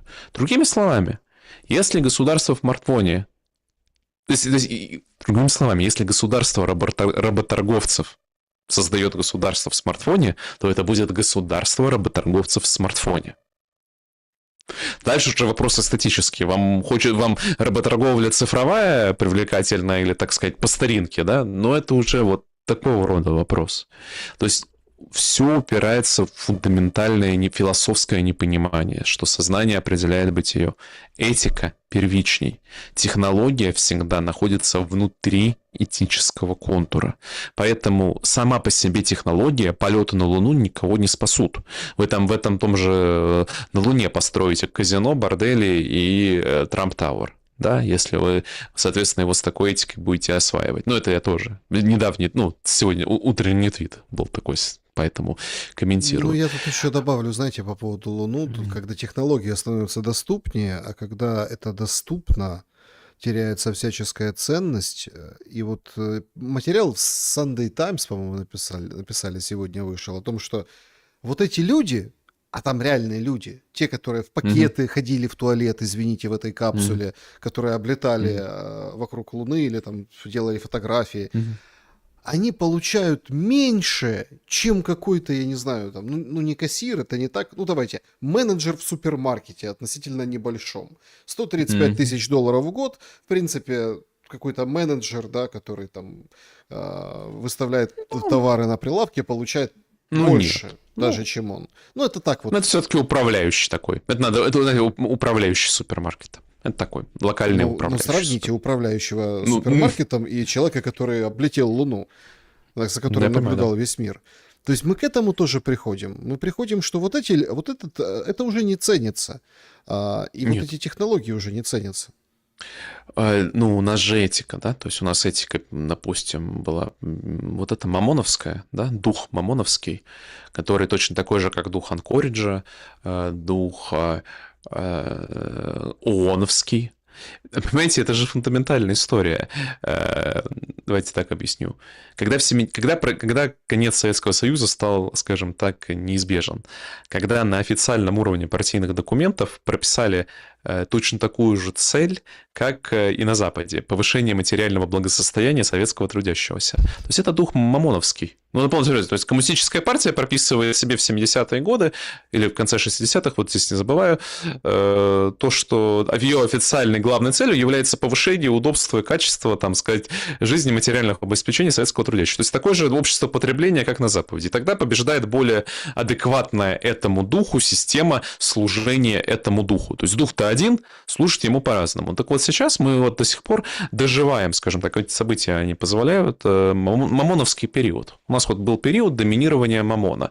Он требовал мира и безопасности, вот в кавычках. То есть не настоящего мира, а иллюзорного мира. Ну, потому что мы просто под ковер можем там Югославию забросить, Ирак, Судан, вот это все это африканское. Просто как бы не с нами и не считается. Ты кто, это, как, простите, в анекдоте про медведя и таджика, можете потом погуглить. Он такой грубый анекдот, но, в общем, чтобы нам на YouTube не забанили.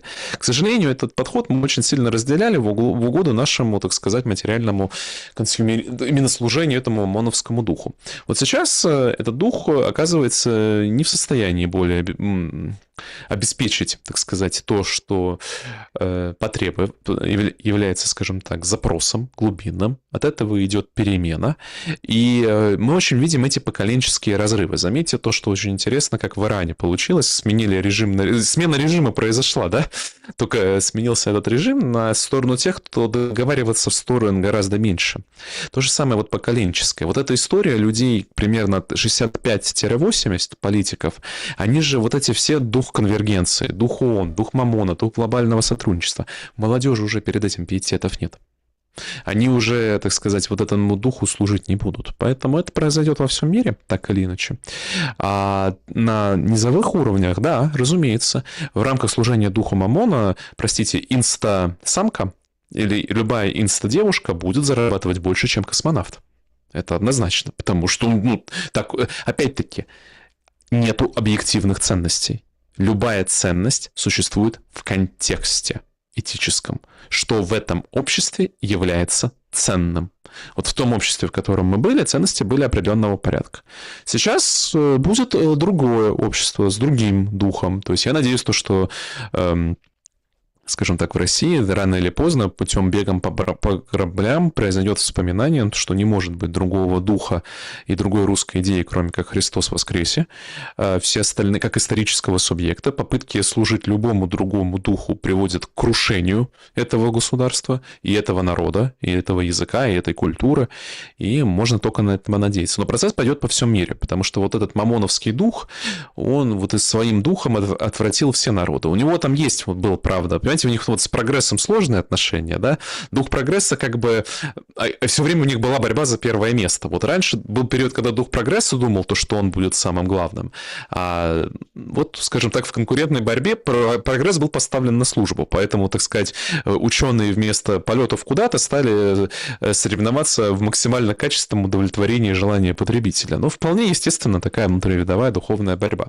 Некоторые техногуманисты сейчас пытаются воскресить этот, так сказать, дух машины. Ну, в частности, вот этот Маск, он же вот этот Артемис и прочее. Они говорят, нет, нейролинк, так сказать, преодолеем человека через технологию. И вот, ну, вот они служат, скажем так, духу прогресса. Если победят, тогда, да, условно говоря, в тех блоках, где они победят, снова там, скажем так, ценности инстасамок будут на меньшем месте, а ценности богатых техножрецов будут на втором, будут, скажем так, на высоте. Ну, вот так оно примерно во всем мире устроено. А как это влияет на войну? Вот сегодня на войну это влияет очень просто. Сегодня Зеленский вышел и говорит, впервые Украина атаковала какое-то там, не знаю, место, где россияне, атаковала только роботами, наземными комплексами. Эти роботы взяли в плен россиян и, собственно, победили. Ну, то есть вот такой вот, понимаете, прям «Звездные войны». Прям какой-то... Я в кино такое видел. Мы с вами серьезные люди, мы не можем комментировать такие вещи. Ну, как это? Поставки запрещенных веществ и последствия их на организм, это, к сожалению, не ко мне. У вас, наверное, есть доктора среди гостей, вот с ними их обсудите, да? Про базовую, тем не менее, тезис про влияние духа. Влияние духа очень простое. Было много крайне бесед, и вы, я знаю, своим гостям задаете вопрос последние полгода, когда же это закончится. И я, к сожалению, выступаю, скажем так, гостем вашим таким весьма суровым, говоря короткий ответ, что никогда это не закончится, если не сменится дух. Потому что сейчас дух сводится к тому самому простому. Дух украинства есть дух до последнего украинца. Не обязательно мужского пола. Мы видим плакаты с женщинами, дойдет и до детей, подростков, обнуляется призывной возраст. Но мой короткий ответ, что это будет продолжаться, пока будут люди, готовые умирать, вольно или невольно, свободно или рабски, за дух Украины, оно же украинство. Это источник пока неисчерпаемый. Да, он снизился в 2 раза. Население Украины, по меркам уже британским, примерно 20 миллионов сейчас. Но все равно, то есть еще есть, с точки зрения господина Зеленского и тех, скажем так, жрецов этого культа, напоминаю, что дух Украины – это дух гидности, тоже дух «я не лох» и дух «я не буду служить». Он говорит о том, душу тела мы положим, да, то есть это все очень сводится за нашу свободу. Какую свободу? Нашу, список прилагается, да. Заметьте же, еще раз повторю, нету на данный момент в Украине ни одной, не то что политической, общественной силы, которая бы говорила, что мы осознали, мы против этого духа, ошибка идет на уровне самого духа, этот дух приведет нас в смерть, мы все тут умрем из-за него. Нет.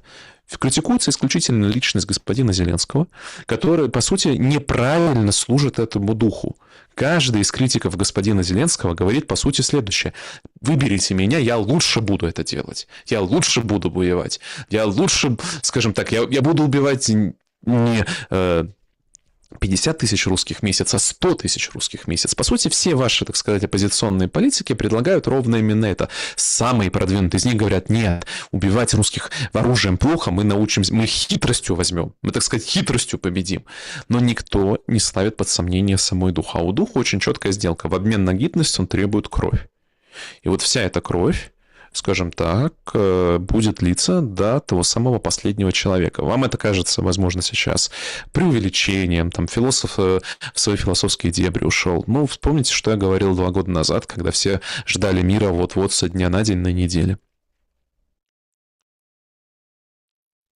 Ну, опять, мы с вами неоднократно, когда встречаемся в эфирах... Вы говорили, где будут деньги? Вот у вас деньги, вот уже, видите, нашлись, найдутся деньги, вон в 90 на время хватит. Хватит денег. На армию денег хватит. У меня была недавняя история, одного из моего подписчиков,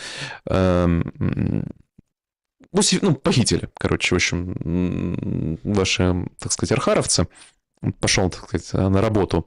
Слава богу, сейчас, так сказать, смог принять мудрое решение, с Божьей помощью помогли люди в безопасности.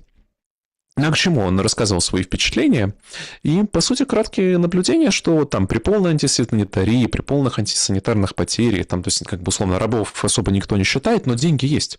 И на оружие, и на мундирование. В армии деньги есть. Поэтому ближайшее будущее будет двигаться по вектору. Во всех сферах, кроме армии, будут все больше и больше, ничего не останется, но на армию деньги будут. Даже если пенсии полностью платить перестанут, все социальные выплаты отменят, на армию деньги будут.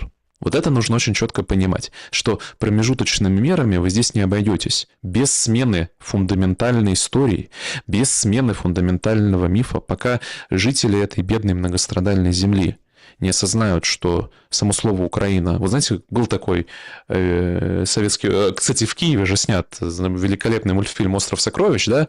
Для вас слово «Рома» означает слово «смерть». Вот пока жители этой земли не поймут, что само слово «Украина» для них означает слово «смерть», это будет продолжаться. Ну, почему вы так категоричны? Потому что есть законы, вот здесь есть законы историосовские, да, то есть то, что невозможно служить двум господам. Либо одного будешь ненавидеть, либо другого будешь презирать. Есть определенный дух украинства. Другим он никогда не был с момента своего начала. Мы с вами много раз обсуждали то, что невозможно объяснить то, что Украина необходимо должна быть антироссией. Потому что если Украина не антироссия, то невозможно объяснить жителю Харькова, основанному русским царем Алексеем Михайловичем в рамках строительства соседней черты, почему он с жителем Белгорода находится в разных государствах. Невозможно это сделать.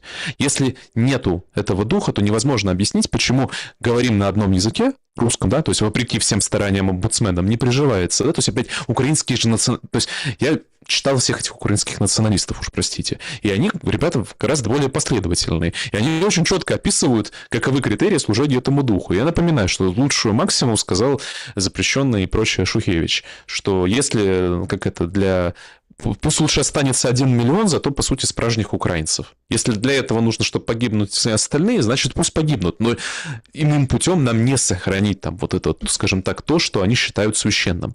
Очень простой принцип. Поскольку в основании современного украинского государства лежит вот это священное, то все будет стремиться и приноситься в жертву этому священное. Экономика, социальные сферы, в конечном итоге просто люди. А другим оно быть не может без смены вот этой фундаментальной. То есть либо менять алтарь, на который приносятся жертвы, но это и есть вот это и есть покаяние, это и есть метаноя, это и есть перемена ума, это и есть преображение.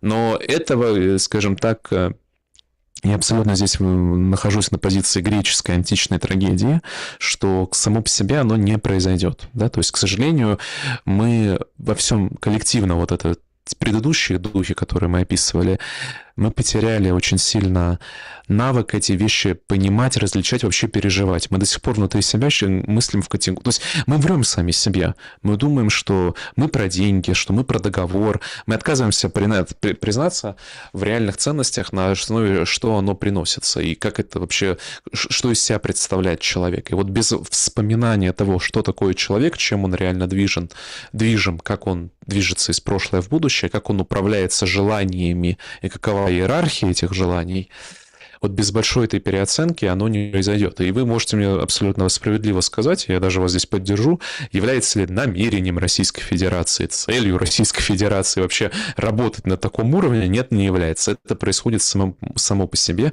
в силу человеческой природы, в силу вот той самой законов объективных бытия. Просто человеческая природа, у меня многие знакомые во время вот этого перемирия, пасхального перемирия, которые объявили две стороны в одностороннем порядке, которое там Зеленский говорил, давайте продлим, Кремль говорит устами Пескова, нет, никто продлевать ничего не будет. Ну, слушайте, люди выдохнули нормально, свет не отключали, как бы в храм сходили, Буданов, он даже в храм сходил, Зеленский вообще с женой записали вот это поздравление, то есть, видите, у вас возвращаются муж, жена, то есть какие-то там такие вещи, политтехнология, понятно, что располагать, но, то есть все как-то немножко хоть как бы понимаете, у меня главный вопрос, и мы сейчас перейдем к вопросам Мгм. зрителей, подведем итоги голосования к вопросам зрителей. Так а почему, Павел, вот эта Мгм. нормальность, ну, скажем так, мир, да, тишина, там, отсутствие тревог, обстрелов, что в Украине, что в России, там, на приграничье, особенно там юг. Сегодня, кстати, вчера и сегодня возле Анапы там 400 тонн или короче, там бригады целые выгребали нефть из песка, вот с Это пляж. старая история. Ну, то есть вот такая, Была авария. такой момент, Да-да-да. понимаете? Но, ну, то есть, неужели нельзя вот как-то нормальным образом, да, вот понять и созидать? Нормально мне, только сверхъестественным. А еще раз, слава вышних Богу, на земле мир и в человецах благоволение, с одной стороны, а с другой стороны нет мира нечестивым. Нельзя одновременно грешить, то есть испытывать ошибочные представления. Грех переводится как ошибка, да? Промах мимо цели. Это дословное описание, что такое грех. И вот невозможно обладать миром, то есть отсутствием конфликта, если нет общего служения, общей цели. А у нас его нет. Опять-таки напоминаю то, что основной нарратив. То есть невозможно быть в мире с соседом, у которого официальная политика убить тебя. У вас есть небольшие разногласия по земельному вопросу. Официальная цель украинского государства абсолютно не скрывается ни господином Будановым, ни господином Зеленским, ни господином Федоровым. Они очень открыто говорят о том, какие у них цели, перспективы и взгляды на Россию. Россия это потерпеть не может, вне зависимости от того, кто находится у нее во главе. Если у нее во главе находится хоть один человек, хоть немножко служащий России, то опять-таки государственные интересы и народные интересы здесь вот в этом вопросе будут давать о себе роль. Поэтому наш короткий ответ, чтобы это было, нужно покаяние, то есть перемена ума, нужно причащение у одной чаши, нужно восстановление правильной, точной иерархии смыслов. И это невозможно без крушения идолов, фундаментальным идолом из которых является идол украинства. То есть самой, как это, гидности. Ну, то есть вопрос даже не в Зеленском. Нет, я это вам год уже говорю. Нет, конечно, вообще не в Зеленском. Вопрос в идеологии. То есть вопрос в той системе ценностей. Не нравится слово «идол», называйте идеология. Вопрос в той системе ценностей, вокруг которой, той этики, вокруг которой собрана та или иная целостность. Украинская целостность собрана вокруг анти-России.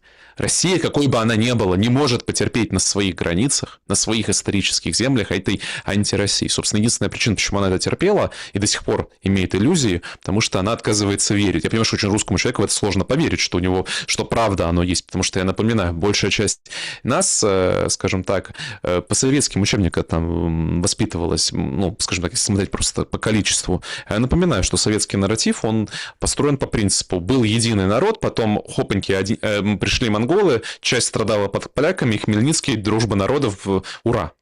Вот она, краткий нарратив. Он с реальностью очень мало чего имеет отношения. Если мы посмотрим на историю, скажем так, 17 века, которую я всем настойчиво рекомендую нашим слушателям все-таки обратиться там к истории Малороссии, Маркевича, множество есть разных прекрасных работ на эту тему. Просто посмотрите на количество войн, которые было в этих землях. Посмотрите на историю освоения этих земель. Посмотрите, на сколько раз атаманы, гетьманы предавали и передавали всех. То есть были персонажи, которые умудрялись служить русскому государю, потом польскому, потом турецкому. Были и такие товарищи, да, то есть это митрополиты украинские тоже умудрялись служить разным, мягко говоря, товарищам в разные времена. И долгий все этот шел период, но рано или поздно вектор не менялся, да. То есть, если вы меня спросите, возможно ли что-то кратковременное, где-то, может быть, я, опять-таки, допуска к разным докладам не имею, но стратегический вектор однозначен. Дело в том, что, повторюсь, единый исторический субъект, то есть исторический вот это русский субъект, не может позволить, чтобы на тех землях, которые оно освоило, которые, скажем так, пропитано просто насквозь кровью его героев и святых. Это очень, как бы у нас, мы пишем в середине апреля, скоро будет 9 мая, это, знаете, немаловажный, скажем так, факт. Вот вся земля, то есть это один огромный антиминц. Вот невозможно, чтобы на этом огромном антиминце служилось сатанинское месса.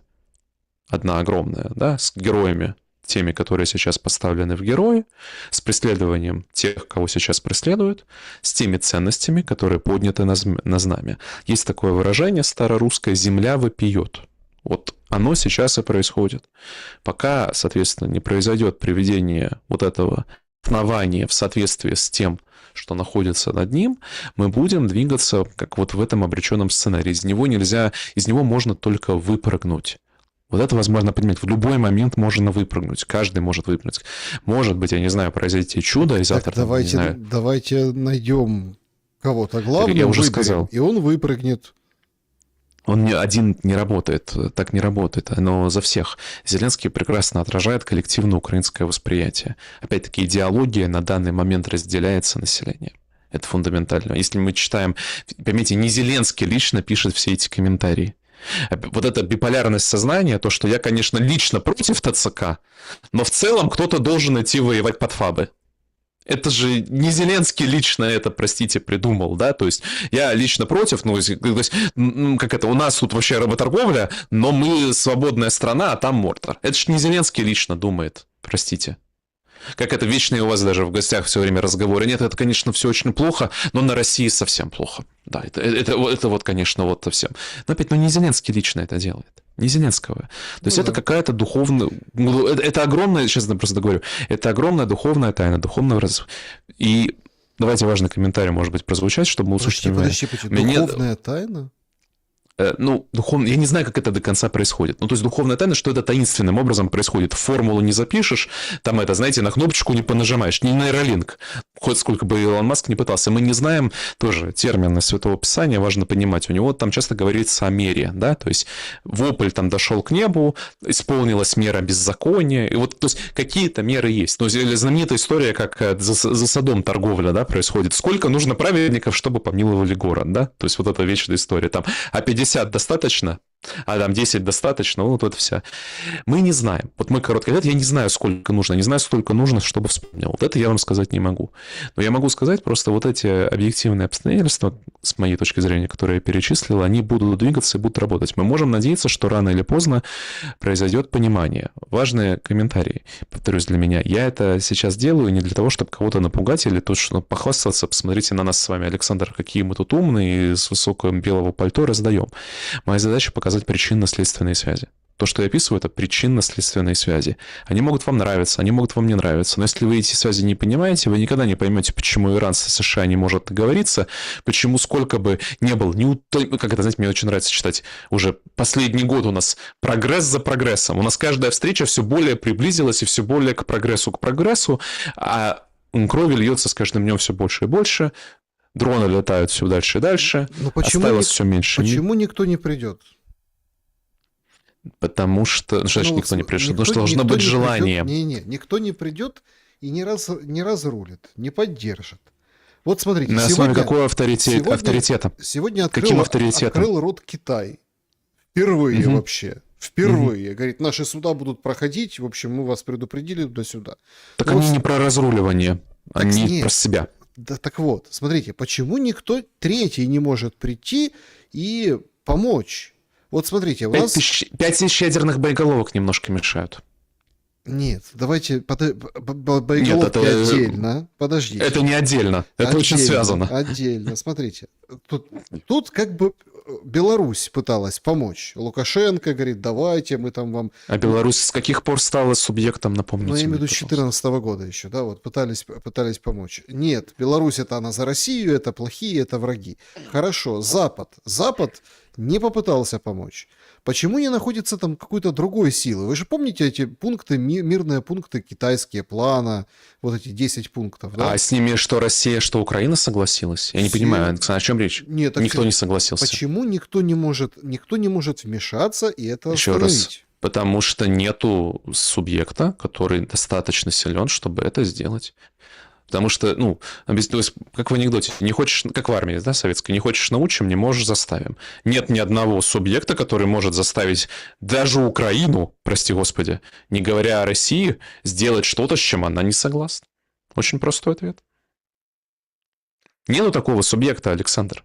То есть, смотрите, если у вас нет общего этического основания, то есть власти, да, то есть если у вас нету этического фундамента под властью, две альтернативы. То есть, в сценарии, условно, вот этим безумием, то, что все признали, что вот пришел пророк, как было, да, и мы слушаемся этого пророка, потому что у него божественный мандат. Вот мы все не согласны с тем, что он говорит, но вот мы признаем, что он пророк, поэтому вот мы согласны с его божественным мандатом, поэтому, скрипя зубами, мы садимся и делаем, как он скажет. Это один вариант.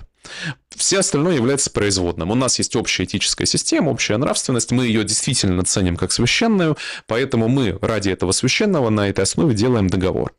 Тоже работает. Альтернативой этому является страх. Насилие, то самое, прямое. Но вот тут я поэтому сказал, 5000 ядерных боеголовок. Нет в мире такого субъекта, который может заставить Россию пойти сделать то, что она искренне считает экзистенциальным поражением. И это, повторюсь, половина уравнения. То есть это само по себе является непреодолимым препятствием. Но тут же поразительно тот факт, что у нас, простите, вот параллелизм Израиль и Украина, тоже два субъекта таких с отрицательных. Их никто заставить не может. У вас, простите, бедный Такер Карлсон, выступает. Как так получается, что 9-миллионная страна управляет 390-миллионной страной? Как оно так работает? Ну, все задаются вопросом, как так получается, что Зеленский, который целиком и полностью зависит от всего того, что нет, а никто его с ним ничего заставить не может? Но ему ответ простой. Ну, потому что претензии к личности есть, а претензий этических-то нет. Ну, потому что невозможно снести просто Зеленского и заключить мир с Россией, не разрушив проект украинства. А в этот проект, простите, вложилось очень много людей. Хорошо, и, главное, стойте, этически давайте вложилось. Чтобы точку поставить сейчас, это мы так... Вопросы, да. Вопросов очень много, на самом деле. Извините Ну, сейчас сразу. успеем. Вы мне скажите, вот как такого рода проекты рушатся? Я имею в виду не сапогом солдата, а словом. Словом оно не рушится словом, оно рушится внутренним напряжением. Оно рушится по принципу «это беззаконие ваше из Исаии будет как трещина в стене», разрушение, которое наступает внезапно и в одно мгновение. Оно рушится в тот момент, когда накапливается мера критической энтропии внутри системы. Люди кончились. Ну, я не знаю. Или по какому-то чуду перейдена грань. Опять мы не знаем. Ну, вам скажу, она закончится, если внезапно, там, не знаю, через месяц, скажем так, риск поимки очередного раба будет выше для жизни людоловца. Да? Вот если внезапно что-то произойдет, перемена, и прекратится поток рабов, то... пожалуйста, вот у вас нарушится вся эта система. Оно вот такими, то есть базовый смысл, то есть американская система как рушится. У вас была история, да, но история была грешной, то есть грешная с кучей ошибок. Сумма ошибок поначалу была небольшая.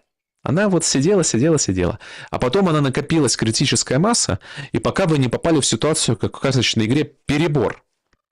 Можно было давить Иран до бесконечности, но вы сейчас его додавили до такой степени, вы его так к реке прижали, он осознал свою силу с этим несчастным Ормузским проливом, он осознал, как бить, куда бить, он осознал все эти вещи. Вы убили всех людей, которые были настроены на вами, простите, договариваться, и теперь во главе его стоят люди, которых вы вообще-то семью вы убили. Вот вы сейчас вообще представляли эту картину, да? У половины членов иранской делегации вот эти товарищи по другую сторону семью поубивали.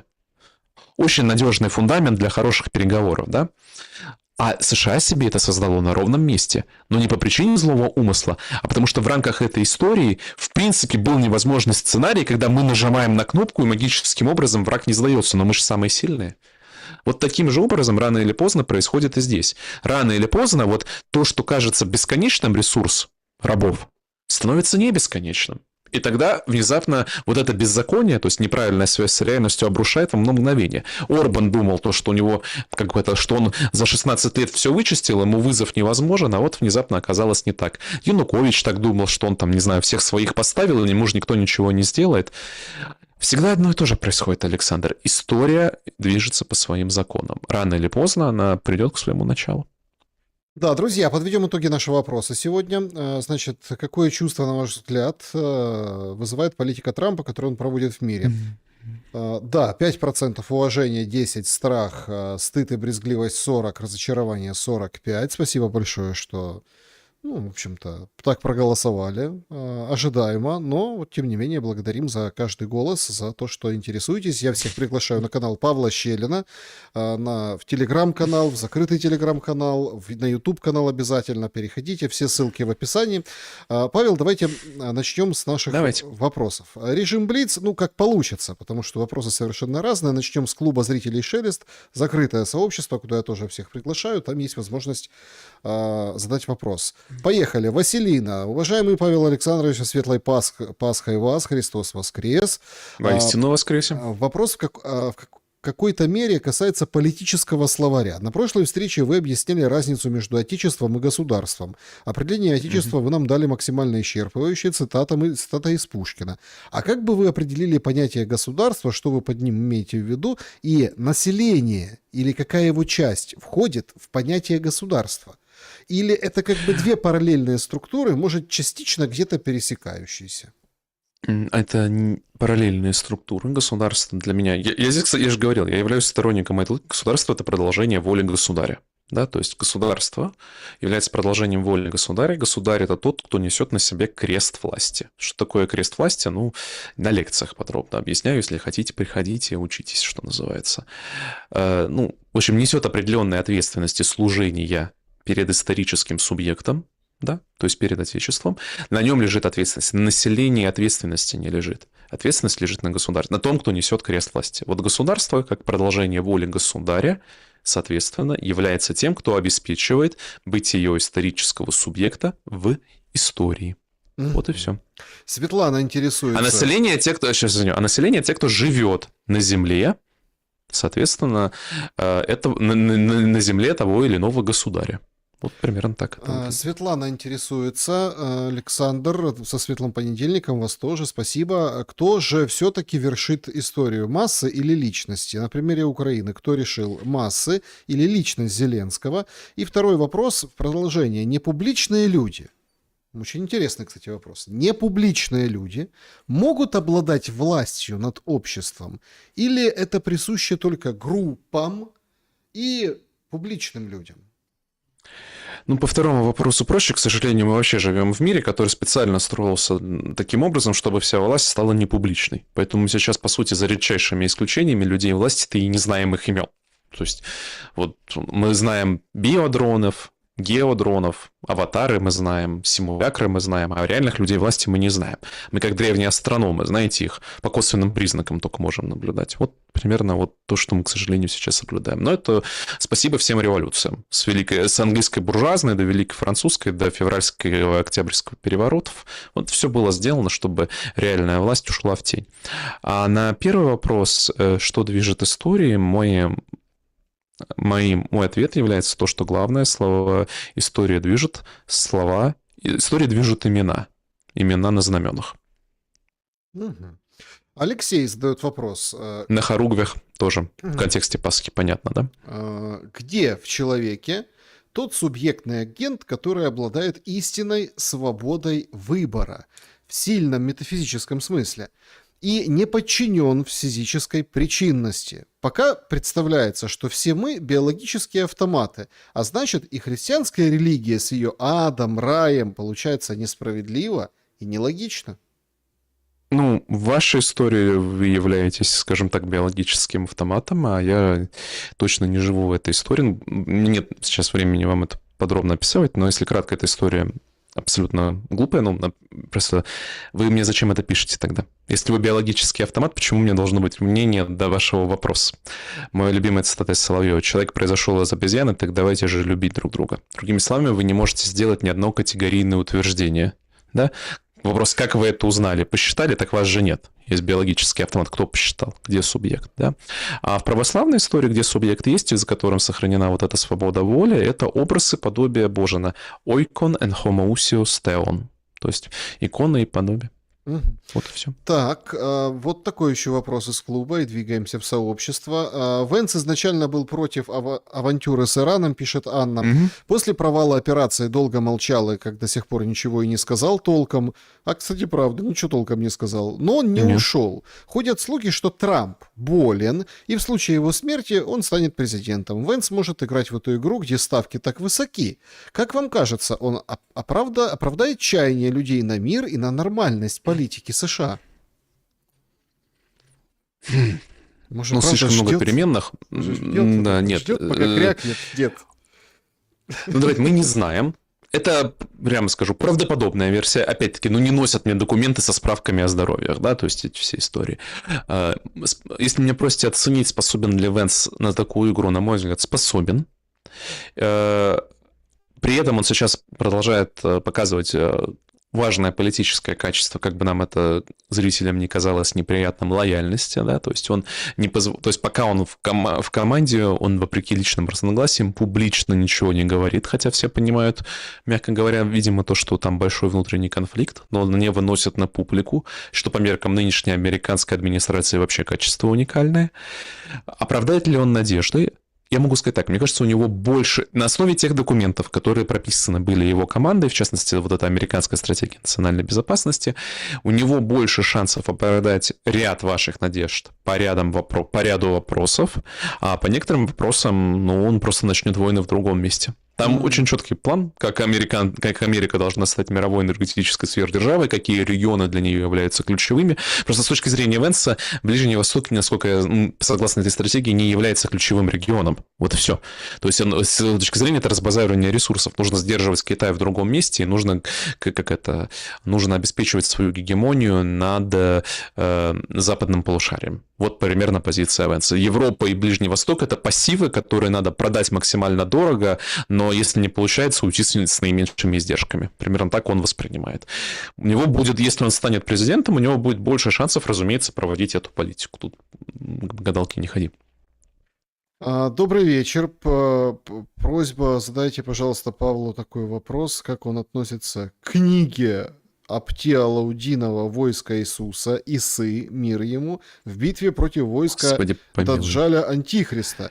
Знаком ли он с содержанием, и что он, в принципе, думает о таком подходе, согласен ли с позицией РПЦ, которая данный труд признан ересью? В России по данному поводу широкая дискуссия. Спасибо вам большое.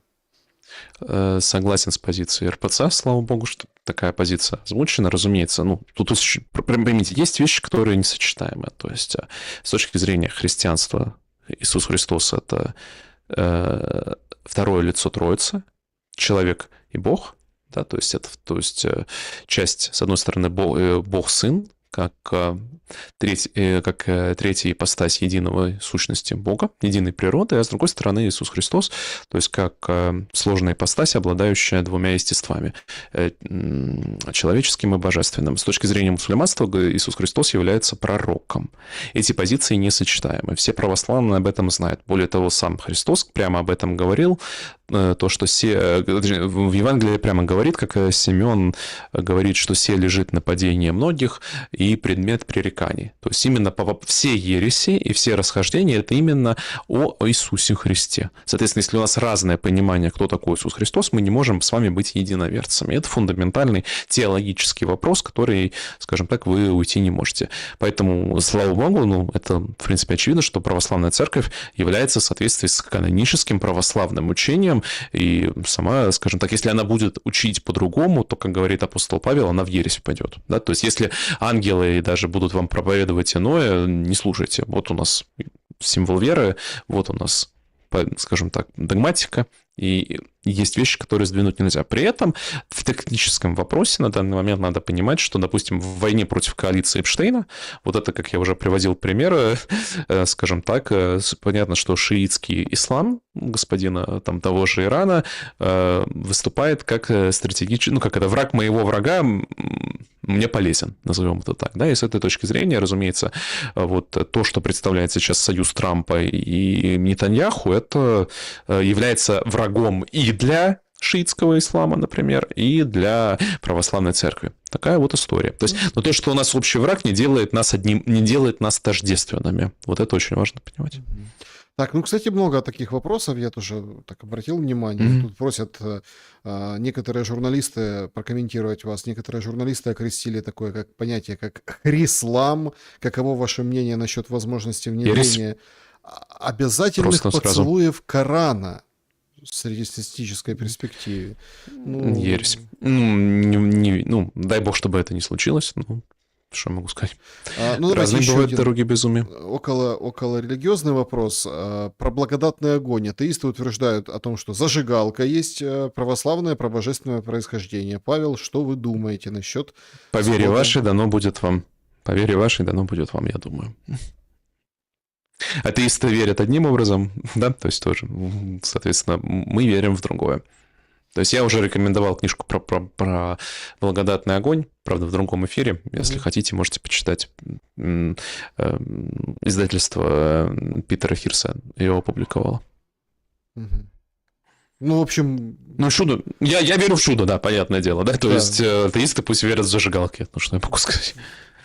Скажите, пожалуйста, почему в Первую мировую бойцы сами додумывались до рождественских перемирий, и что делить простым людям между собой нечего? А сейчас перемирия пасхальные объявляются сверху.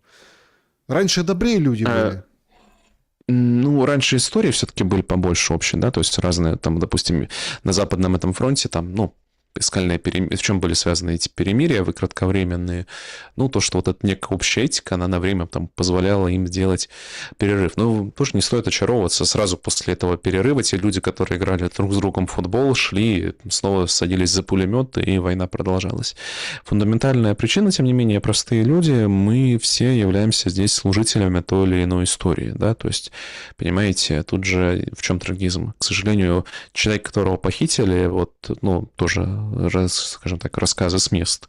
Вот в этой атаке, скажем так, вот сейчас же очень... Ну, опять, мы с вами это рассказывали, вот эту страшную, традиционную украинскую армейскую систему двухконтурную, где, с одной стороны, есть войско рыцарей, да, которым все и которых все любят и обхаживают, а с другой стороны, есть крепаки бывшие, которых вся задача опустить на польские пушки, чтобы они, так сказать, порох потратили, а потом рыцари пошли в атаку. Вот сейчас ничего не поменялось. Но поймите, что с точки зрения человека, на который этот крепак идет с оружием, или он едет на броневике, по нему все так же прилетит этот самый ФАП. Да? То есть, к сожалению, здесь вот это обстоятельство, вы его никак не примените. Поэтому сейчас я и выбрал такую формулировку, что эта война будет продолжаться до тех пор, пока есть люди, готовые с оружием в руках умирать за эту историю. Да? То есть вот в этом, собственно, ее трагизм. Здравствуйте, Василий, Одесса. Монашество рассматривается как ангельский образ, духовный щит, противостоящий силам зла, которые, согласно Библии, усиливаются перед концом света. Я это понимаю вот как. Пока на земле есть чистые помыслы и истинно верующие люди, будет жизнь. Спасибо большое, что вы есть, Павел, Александр. Христос воскресе, добра, мира и счастья. Согласны? Воистину воскресе, Александр. Ну, есть и такие трактовки, назовем то так, я таких слышал. То есть, по сути, Александр спрашивает Василий, Василий, о Катихоне. Василий спрашивает о Катихоне, вот он знаменитым удерживающим, и поскольку у нас нет однозначного ответа в Писании, то есть в разные эпохи, в разные времена здесь, ну, не только в Писании, в предании, в традиции, согласно преданию, разные, скажем так, были кандидаты на этого удерживающего, на этот Катихон. Вот одним из них есть, скажем так, встречал я версию, что этим является, вот там, допустим, монашеское служение, что до тех пор, пока идет там чистая монашеская служба, то, скажем так, еще поживем там тот или иной год. Но это вот, опять-таки, здесь, поскольку подтвердить я опровергнуть не могу, то если Александру это позволяет, то это, простите, Василий это утешает, то дай бог. От себя могу сказать только, что вот эти пасхальные дни очень вспоминается тоже пост вот прошел, и там очень важные вот эти все темы личного покаяния, потому что вот там же читается от Матфея: услышите о войнах и военных слухах, но не бойтесь. И вот очень много предупреждений дается. К чему призван христианин, где бы он ни был, на каком месте, какие бы у него проблемы не были там с ближними или не ближними, как раз учиться тому, чтобы быть как в любой момент готовым, да, то есть чтобы достичь вот этого состояния, когда что хоть завтра, хоть через 500 лет, хоть сейчас, да, вот Сразу скажу, это для меня это какой-то подвиг, это какое-то чудо. То есть я не близко к такому, чтобы вы не подумали, не приблизился. Но именно к этому призывает церковь. Именно к этому призывает церковь. То есть вот с этой точки зрения у нас всегда есть соблазн поискать знаки. Вот, пожалуйста, по расписанию, когда именно, да, можно мне, вот, чтобы я успел подготовиться? А нам дается парадоксальный ответ, что одни чаще всего не ведает никто, только Господь, и, соответственно, мы обязаны быть всегда готовы. Как-то так. Ольга, новый Папа Римский начал смело говорить. Как вы думаете, есть у Ватикана сегодня достаточно власти и ресурсов, чтобы не только высказываться, но и что-то делать? У Ватикана много власти и ресурсов до сих пор. Ватикан остается одной из лучших мировых разведок. Ватикан остается одним из крупнейших финансовых, держателем одним из крупнейших старых финансовых активов, как обладает большим моральным капиталом и авторитетом среди и своей паствы, и даже за ее пределами. Так что да, Ватикан является одним из субъектов. Некоторые эксперты расценивают происходящие события, то есть в том числе поражение Орбана в Европе, как вот такой вот, скажем так, часть большого игры против Ватикана. Так что да, Ватикан один из субъектов, за которым надо следить. Андрей, на протяжении всей официальной истории человечества периодически возникают политические, религиозные, социальные, территориальные, идеологические и другие конфликты, разногласия. Как опытный философ со стажем, скажите, а кто в этом виноват? Что есть мерой мер и что с этим делать? Если хотите понять, кто в этом виноват, то можете встать с утра перед зеркалом и найти там ответ. Люди, желания наши, страсти, если вот по-простому, желание. То есть откуда рождается это все из желаний? Желаете и не достигаете, хотите и не обрящете, пишет апостол Иаков в своем послании. Вот отсюда все возникает. Все это возникает от того, что мы неправильно расставляем приоритеты, у нас нет согласия относительно истины, и более того, мы обречены часто на недостижимость наших желаний, а это рождает гнев, гнев и печаль. Гнев и печаль рождает то самое насилие, о котором мы говорим. Так, Христос воскрес. Хочу задать вопрос Воистину Павлу. воскресе. В чем мировоззренческие различия вашей позиции, сильные и слабые стороны либеральных православных, которые уехали из России? Например, отец Алексей Уминский или диакон Кураев? Но они очень разные люди, надо понимать, даже их позиции между собой сильно отличаются, поэтому если сравнивать, ну, базовое различие проходит по границе экуменизма, да, то есть эти, скажем так, опять согласно публичным позициям, опять-таки не все, ну, давайте вот в широком смысле либеральное православие экуменистически по духу. Ну, то есть перевести за все хорошее против всего плохого, да в целом мы не такие уж и разные. А традиционное православие выступает за, скажем так, не то, что выступает за, считает такую позицию, к сожалению, еретической, экуменизм. То есть, как писал Серафим Роуз, экуменизм – главная ересь 20 века, и как раз показывает, что без достижения истинного согласия по главным вопросам, да, то есть, собственно, догматическим вопросам, невозможно все остальные промежуточные согласия. Попытки же сделать имитацию, скажем так, вторичного, без согласия в главном, есть, к сожалению, обреченные, в лучшем случае обреченные в труд, в худшем случае, скажем так, злонамеренность некоторая, внутренняя, намеренная или ненамеренная. Вот такая примерно позиция. То есть я просто исхожу из того, что я как раз считаю, моя позиция призывает здесь с уважением относиться, на самом деле, с тем, во что верит человек. То есть, да, то есть не пытаться вот это присыпать, ну, это, что я называю, разница между добренький и добрый, да, то есть, или розовенький и нормальный цвет, да, то есть, с одной стороны, есть холоден и горяч, и вот, да, если один горяч, другой холоден, и вместе они сойтись, но хотя бы они могут понять другого как другого, да, у нас есть хотя бы понимание, кто есть что. А вот либеральный экуменизм, он все такое хочет сделать теплохладненьким и розовеньким. Ну, это вот если так символически описывать, опять-таки, не переходя на личности, что, конечно, всегда дело неблагодарное. Вот. Особенно, когда человек не присутствует в эфире. Не, ну, понятное дело, что у меня там прямые, четкие вопросы в лоб, например, там, про Кураева, то есть, насколько вы... Ну, Ну, тоже, ну, что лично не знаком. он же тоже философ, позиционирует Да, себя философ, он, ну, да. действительно. Нет, А, я могу вам сказать очень сложно. Понимаете, это же вопрос, как бы, опять, если заочный, то какая позиция? Книги, можно сказать, что книги отца Андрея, которые он писал в 90-е годы, и те книги, которые он пишет сейчас, вот если вы их поставите между собой, будут, мягко говоря, сильно отличаться друг от друга, да? да, да. Поэтому тут можно, то есть, что можно делать всегда заочно? Ну, просто для следующих эфиров, уважаемые друзья. Если вам интересно мое мнение относительно какого-то тезиса, да, то, пожалуйста, пишите вопрос с цитатой. Вот такой-то человек в таком-то эфире сказал то-то и то-то, то-то, что вы думаете об этом тезисе? Вот это хороший вопрос, и это можно обсуждать. Это вот Мгм. просто на Ну будущее. да, то получается вроде как, вот Кураев хороший или плохой, ну, например, или Уминский. Я Хороший ему он что, или плохой? духовник, что ли?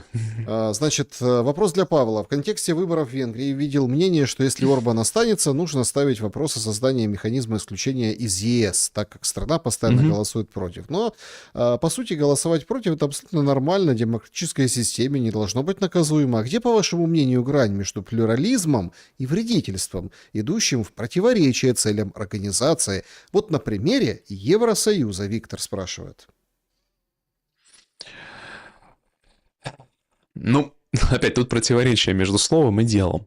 Понимаете, по форме-то уважаемый участник как бы прав. То есть, конечно, что такого плохого? У нас же демократические процедуры и демократический там процесс. Но на практике Европейский Союз всегда строился как многоуровневая система.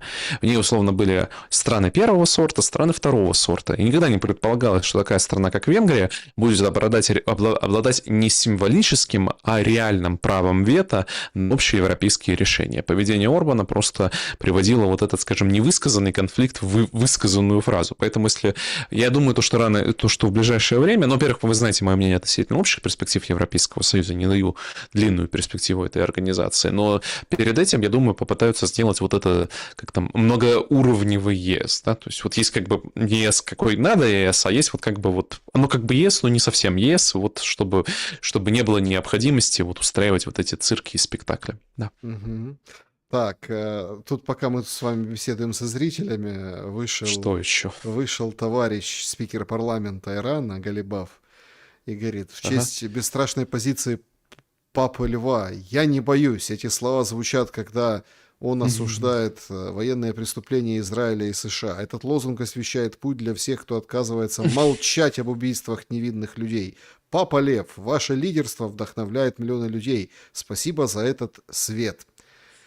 Павел, мы Ну, что я становимся... могу сказать? Нет, мы становимся с вами свидетелем, когда Мгм. католики и мусульмане, ну вот шииты, да, то есть в едином порыве, в едином экстазе против Ну, Трампа. нет единого порыва, нет единого экстаза, конечно. Опять, ну, общая есть картина, то, что я говорю, общий враг приводит к ситуативному совпадению интересов в определенном вопросе. Это не мешает враждовать во всех других. На данный момент Трамп себя поставил и против шиитов, и против католиков, и против кого только он себя не поставил. У него вот человек был очень талантливый. Ну, собственно, я уже пример Юлиана Отступника объяснил. Не надо приходить к власти на одних лозунгах и потом менять их радикально противоположные без объяснения причин. Это обычно плохо заканчивается.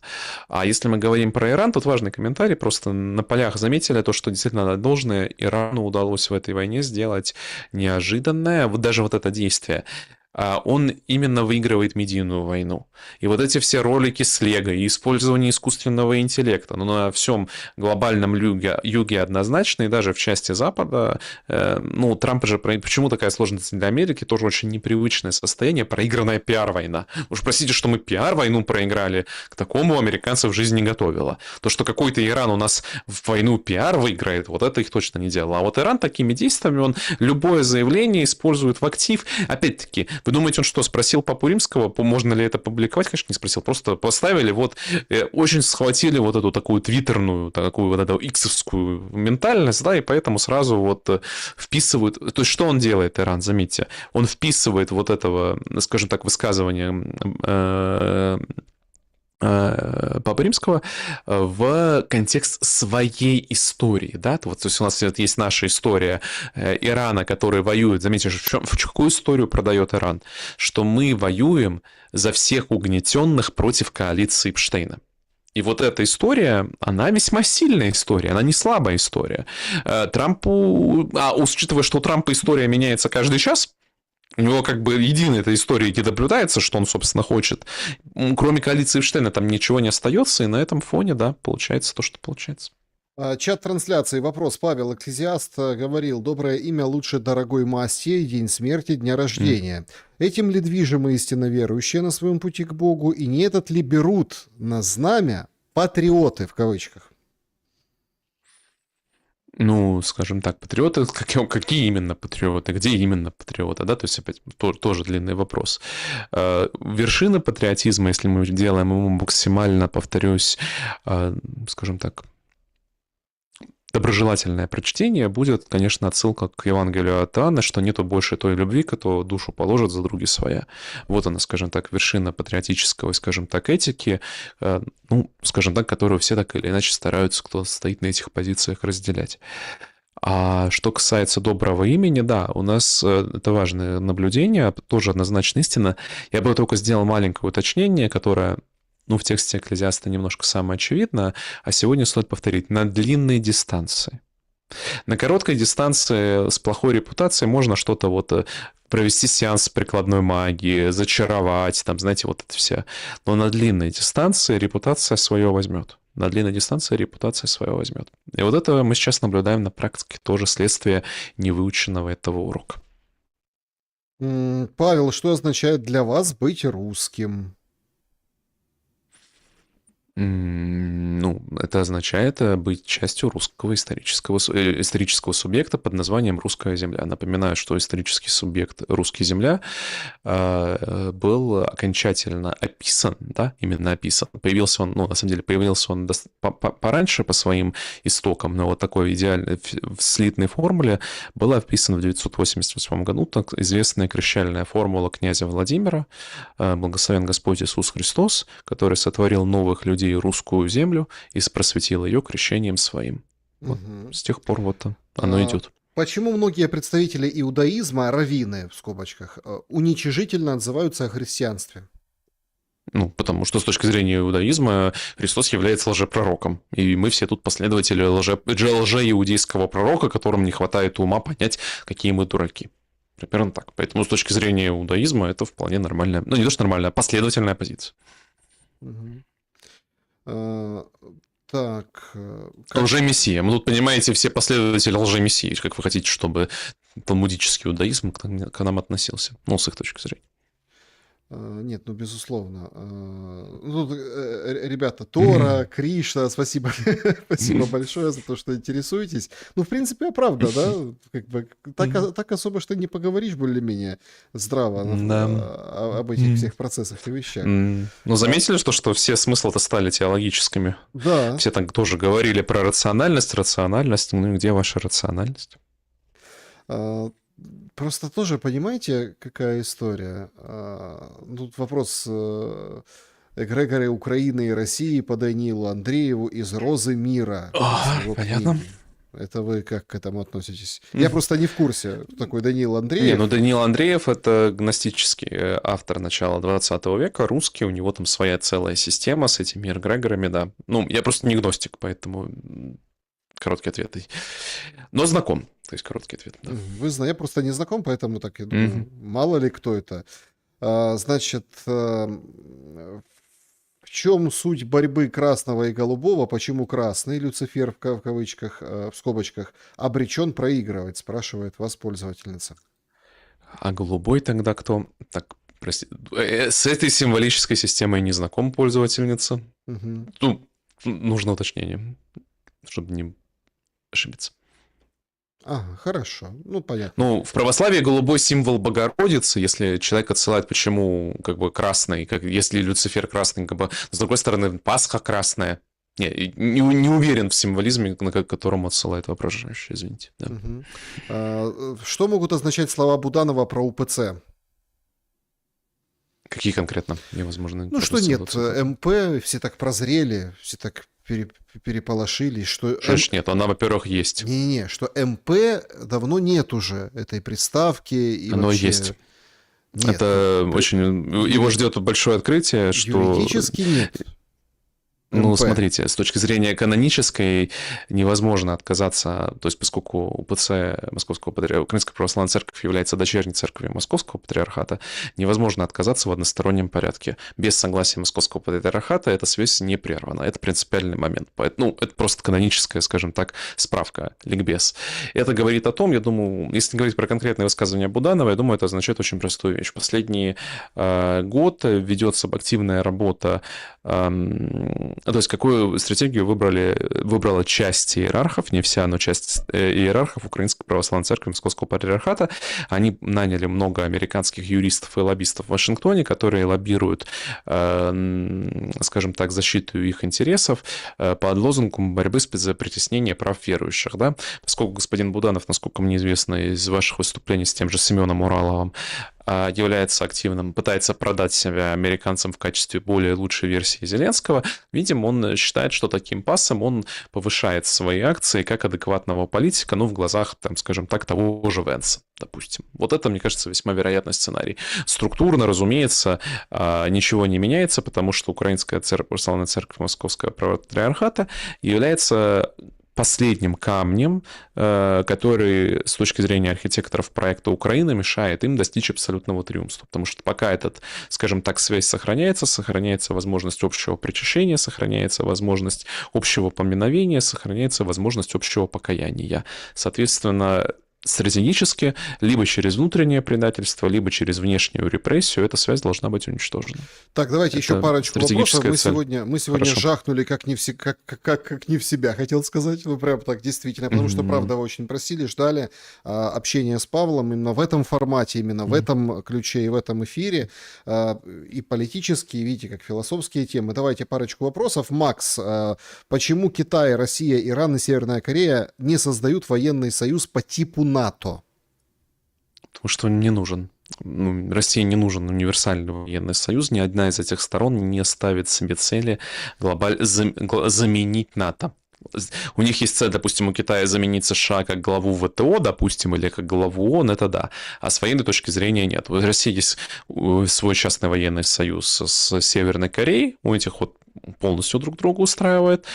Союз с Ираном, насколько я знаю, опять-таки более подробно у Карина Геворгян описывает, но если кратко, иранцы сами не очень хотели военного союза с Россией вплоть до недавних вот этой 40-дневной, именно военной. То есть текущий формат договора о партнерстве и сотрудничестве более чем устраивает. То есть более чем устраивает такая история. У китайцев же позиция вот этот мудрый дракон, сидеть, ждать, труп врага плыть по реке. Да? Поэтому тоже нету цели на военную эскалацию. То есть их больше устраивает ситуация вот этого партнерства, скажем так, дружественного нейтралитета и так далее. Единственная страна, которая была готова заключить обязывающий военный союз, была Северная Корея, но с ней военный союз и заключен. И они уже и повоевали за Россию. Да, они уже и повоевали. Физически прям, да. Да. Извините, не говорю, Габриэль пишет. Насколько оправдано сейчас извлекать мораль из Ветхого Завета, используемого веками для геноцида сионистами? Нельзя ли быть моральным в рамках только Нового Завета, который интернационален? Новый Завет, как вам объяснить? Он может быть не интернационален, он этничен, но, во-первых, Новый Завет, он не отрицает Ветхий Завет, да, то есть очень важно то, что в православии Новый Завет не рассматривается отдельно, он рассматривается как органическая часть Библии, и они, допустим, читайте того же Григория Низкий «Жизнь Моисея законодавца», в которой он показывает, как пророческим образом все события и книги Исход воплощены были в том же самом истории Иисуса Христа, да, то есть они предрекали историю Иисуса Христа, воплощение второго лица Троицы на земле. Вот, а почему нельзя? Ну да, то есть короткий ответ, потому что вот это во Христе нет ни Эллина и ни Иудея, а без Христа они очень конкретно есть, у них есть свои боги, которым они служат, и свои системы ценностей, и свои системы приоритетов. Вот примерно так. Поскольку нет согласия о главном, невозможно согласие о вторичном. Наверное, это главный вывод всей передачи. Вот все надежды на то, что можно без согласия о главном согласиться о вторичном, в ближайшее время будут разрушаться. Ну и точку давайте поставим. Елена, Павел, Хорошо. чем объяснить, что даже в рамках одной семьи кто-то поддается пропаганде в Украине, а кто-то нет? Разные взгляды на войну стали причиной ведь многих разводов. Ну, потому что мы читаем разные книжки, мучаемся разными страстями, у нас разные друзья, даже в одной семье, разные ценности. Такое бывает. Ну, то есть это как раз нормально. То, что оно не очень должно, но, скажем так, по природе, наверное, мы склонны к тому, что семья все-таки объединена, ну, должна быть объединена едиными ценностями прежде всего, а не только кровным родством. Но мы живем в мире, где это, к сожалению, давно не так, и поэтому, не знаю, повторюсь, учились в разных университетах, читали разные книги, ну, в разные приходы ходите, а кто-то ходит, кто-то не ходит. К сожалению, сплошь и рядом у нас такое.